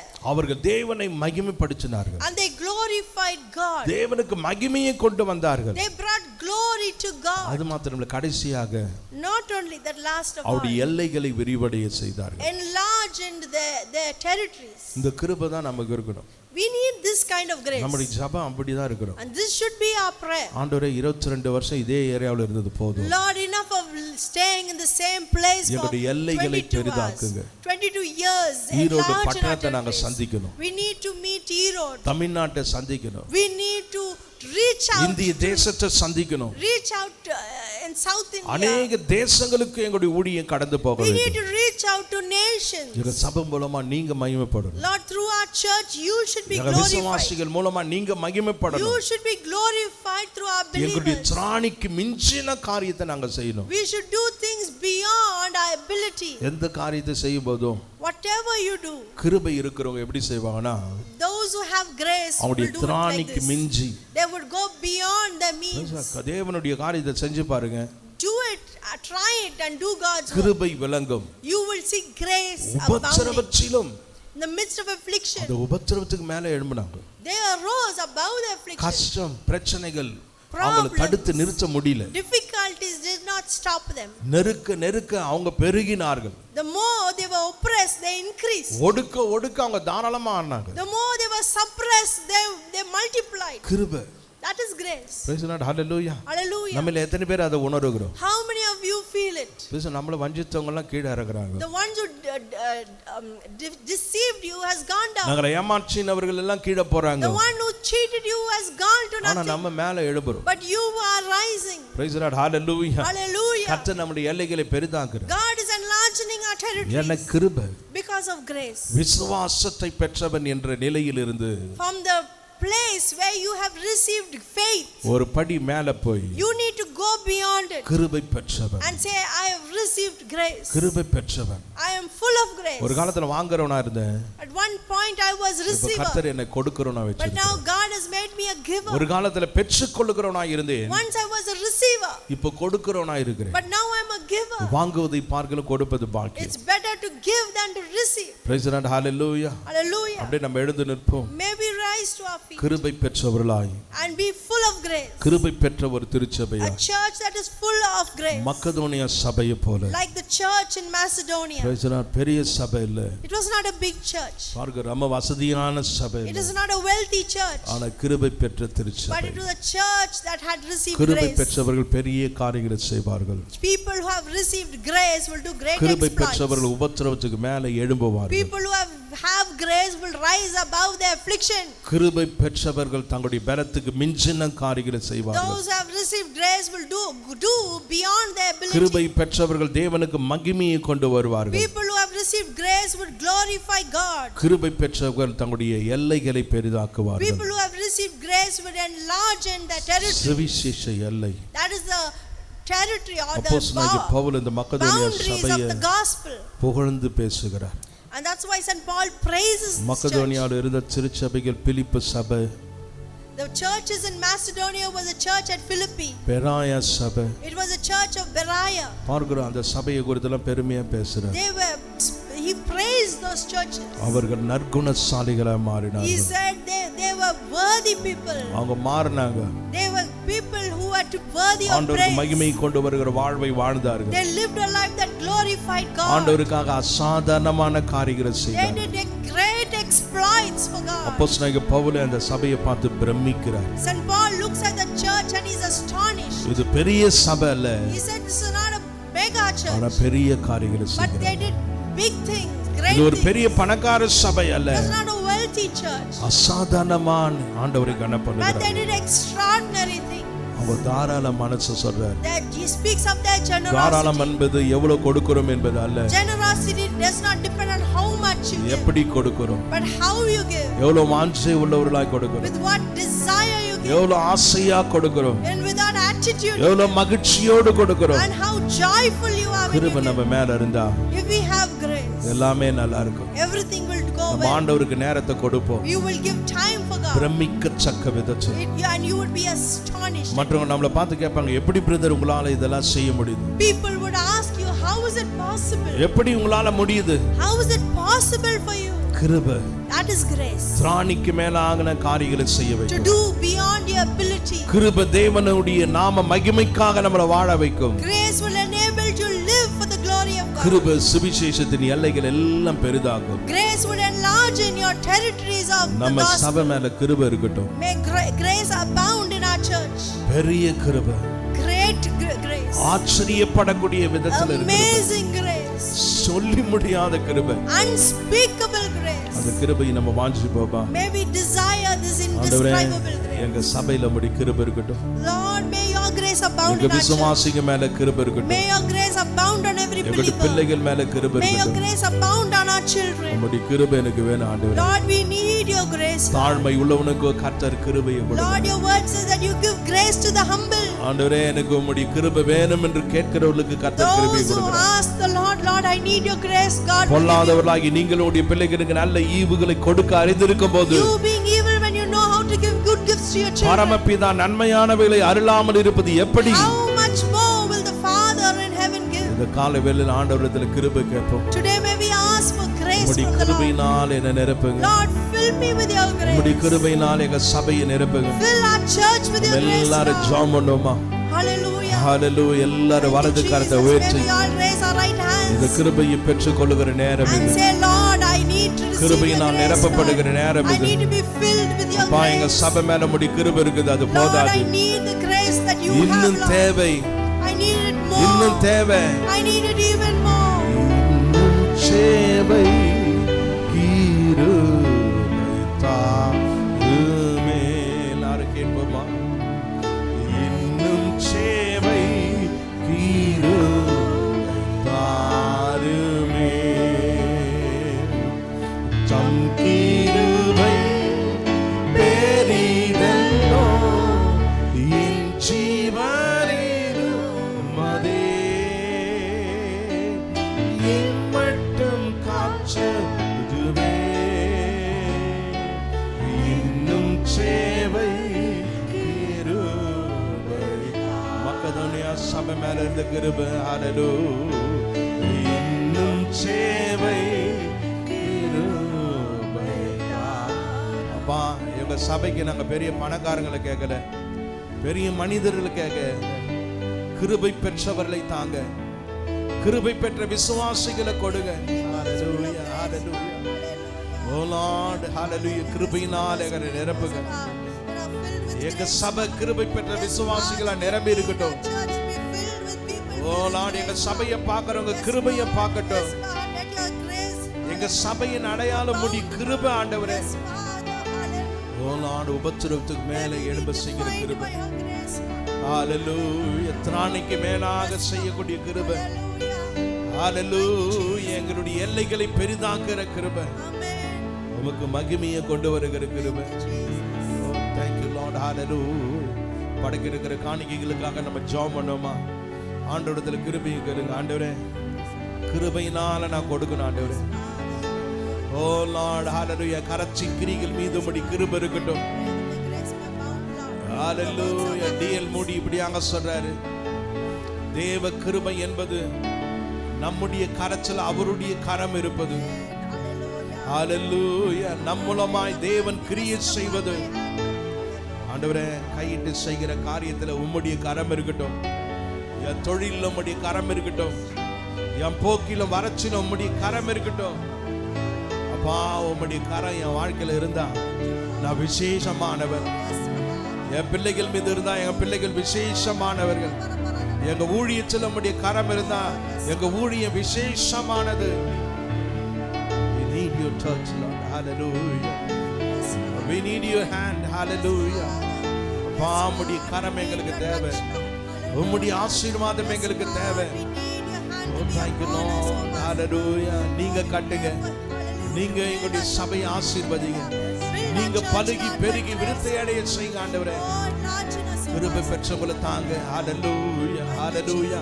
எங்க சபை கிருபை பெற்ற விசுவாசிகளா நிரப்பப்படட்டும். ஹalleluya. சின்ன பிள்ளைகள் முதல் வாலிபர்கள் வரைக்கும் எல்லா பெரியவர்களும் கிருபையினால் நிரம்பி இருக்க நாங்க ஜெபிக்கிறோம். Thank you Lord. Hallelujah. நன்றி தகப்பனே, படைக்க இருக்கிற காணிக்கைகளுக்காக சோத்திருக்கிறோம். அப்பா, கிருபை விலகட்டும். நாங்க வாங்குறவளாய் மாத்திரமல்ல, நம்முடைய ராஜ்யத்துக்காக நாங்க கொடுக்கிறவளாய் இருக்கணும். எங்க சபை கொடுக்கிற சபையா இருக்கணும். சுவிசேஷத்தை அறிவிக்கிற ஆண்டவரே ஊழியத்தை செய்யணும். ஹalleluya. ஓ, எல்லைகளை பெரிதாக எல்லா கணத்தையும் மகிமைக்கு செலுத்துகிறோம். இயேசுவின் நாமத்தில் ஜெபிக்கிறோம் எங்கள் ஜீவனோட நல்ல பிதாவே, ஆமென். முன்பதாக கர்த்தரை கனப்படுவோம், காணிக்கையை செலுத்துவோம். அப்படி செலுத்தும் போது அந்த ஃபார்மை எடுத்துட்டு போங்க. ஒரு 5 நிமிஷம் இருந்து அதை ஃபில் பண்ணி கொடுத்துட்டு போங்க. கர்த்தர் உண்மையாக உங்களுடைய வாழ்வில் பெரிய மாற்றத்தை கொடுப்பார். நம்ம எல்லாரும் சேர்ந்து இந்த பாடலை பாடுவோம்.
மக்கதோனியா சபை மீது இருந்த கிருபையை உங்களுக்கு அறிவிக்கிறேன் என்று அறிவித்தது போல அப்பா, இந்த ஈரோடு பட்டணத்தில் எங்கள் சபை கிருபை பெற்ற சபையா இருக்கணும். எங்களுடைய இந்திய தேசத்தில், இந்த உலகத்தில் ஆண்டவரே கிருபை பெற்ற சபையா, அளவிட முடியாத கிருபை, சொல்லி முடியாத கிருபையோடைய திருச்சபையா இருக்க நாங்கள் ஜெபிக்கிறோம் அப்பா. எங்களுடைய ஊழியங்கள், எங்களுடைய முயற்சிகள், எங்களுடைய பிரயாசங்கள், ஆண்டவரே எங்களுடைய உழைப்புகள் எல்லாம் அது கிருபையை சார்ந்து காண ஜெபிக்கிறோம். இந்த காலையில் வந்திருக்கிற ஒவ்வொரு பிள்ளைகளுக்கும், மக்கதோனியா விசுவாசிகளுக்கு கொடுத்த அதே கிருபை, பிரமிக்கத்தக்க சொல்லி முடியாத கிருபையை நீர் ஒவ்வொருவருக்கும் கொடுங்க ஆண்டவரே. ஹல்லேலூயா. அப்படியே ஆண்களுடைய கரத்தையும் பெண்கள் பெண்களுடைய கரத்தையும் நம்ம பிடித்து ஒருவருக்காக ஒருவர் செபிப்போமா? ஒரு கிருபை பெற்ற சபையா, ஒரு கிருபை பெற்ற விசுவாசிகளாய் ஓ லார்ட் ஹalleluya இருக்க எங்களை ஒப்பு கொடுக்கிறோம். ஆண்டவரே, நாங்கள் ஆலயத்துக்கு வரும்போது வாஞ்சியோடு வரணும், சாகத்தோடு வரணும், விருப்பத்தோடு வரணும். எங்களுடைய ஆசைகள் ஆண்டவரே உங்க மேல வைத்திருக்கிற விருப்பங்கள்லாம் ஆழமானதாய், ஆச்சரியமானதாய், பிரமிக்கக்கூடியதாய் இருக்க நாங்க செபிக்கிறோம். நாங்க ஏனோ தானோ நீங்க கடமைக்காக கூடக்கூடாதப்பா. ஹalleluya கிருபையினால நாங்க கூட. ஹalleluya நன்றியோடு சோத்திரிக்கிறோம். கட்டாயத்தினால் அல்ல, வற்புறுத்தலினால் அல்ல, உங்க மேல வச்ச அன்பினால். ஹalleluya நன்றி உள்ள இதயத்தோடு கூட கூடி வர கர்த்தர் உதவி செய்ய. எதனாலும் வியாதி, பலவீனங்க, கசத்தோடு கூட சபைக்கு வர முடியாத நிலையில் இருக்கிற எல்லா பிள்ளைகளுக்காக நாங்கள் விசேஷமா ஜெபிக்கிறோம். சாணிக்கு மேலாக அவங்களுக்கு கிரியை செய்கிற தேவ கிருபை அவங்களுக்கு உண்டாகட்டும். ஆண்டவரே, உபத்திரவத்தின் மேல எழும்பக்கூடிய கிருபை அந்த பிள்ளைகளுக்கு உண்டாக நாங்கள் ஜெபிக்கிறோம். உங்களுடைய கருதல் எல்லாவற்றையும் ஒப்பு கொடுக்கிறோம். ஆசீர்வதிங்க. இயேசுவின் நாமத்தில் ஜெபிக்கிறோம் எங்கள் ஜீவனுள்ள நல்ல பிதாவே, ஆமென். என் ஆத்துமாவே கர்த்தரை ஸ்தோத்திரி, என் முழுமே பரிசுத்த நாமத்தை ஸ்தோத்திரி. என் ஆத்துமாவே கர்த்தரை ஸ்தோத்திரி, கர்த்தர் செய்த சகல உபகாரங்களையும் மறவாதே. ஆமென். நம்முடைய கர்த்தராகிய இயேசு கிறிஸ்துவின் கிருபையும் பிதாவாகிய தேவனுடைய அன்பும் பரிசுத்த ஆவியானவருடைய அந்நியனைக்கமும் இன்றும் என்ற சதாகாலம் அனைவரோடு கூட, விசேஷமாக வரத்தடைப்பட்ட ஒவ்வொரு பிள்ளைகளோடு கூட இன்றும் என்று சதா காலங்களும் இருப்பதாக. ஆமென். Praise the Lord. ஹalleluya. ஒரு 5 நிமிஷம் அந்த ஃபார்மை ஃபில் பண்ணி கொடுத்துட்டு போகிறது மாத்திரமில்லை, வரக்கூடிய 12 வாரங்கள் அந்த பிரசங்கத்தை கேளுங்க. அந்த பிரசங்கம் உங்களுடைய வாழ்க்கையில் எந்த அளவுக்கு கிரியை செய்கிறது என்பதை அறிந்து கொள்ள 12 வாரங்கள் முடிந்த பிற்பாடு திரும்ப ஒரு ஃபார்ம் கொடுக்கப்படும். அதையும் நீங்கள் ஃபில்அப் பண்ணி கொடுங்க. புதிதாய் வந்த ஒவ்வொரு பிள்ளைகளையும் ஆண்டவராய் இயேசுவின் நாமத்தில் வாழ்த்தை வரவேற்கிறோம். ஒவ்வொரு வாரமும் நீங்கள் வரும்படி உங்களை உற்சாகப்படுத்துகிறோம். கர்த்தர் உங்களை ஆசீர்வதிப்பாராக.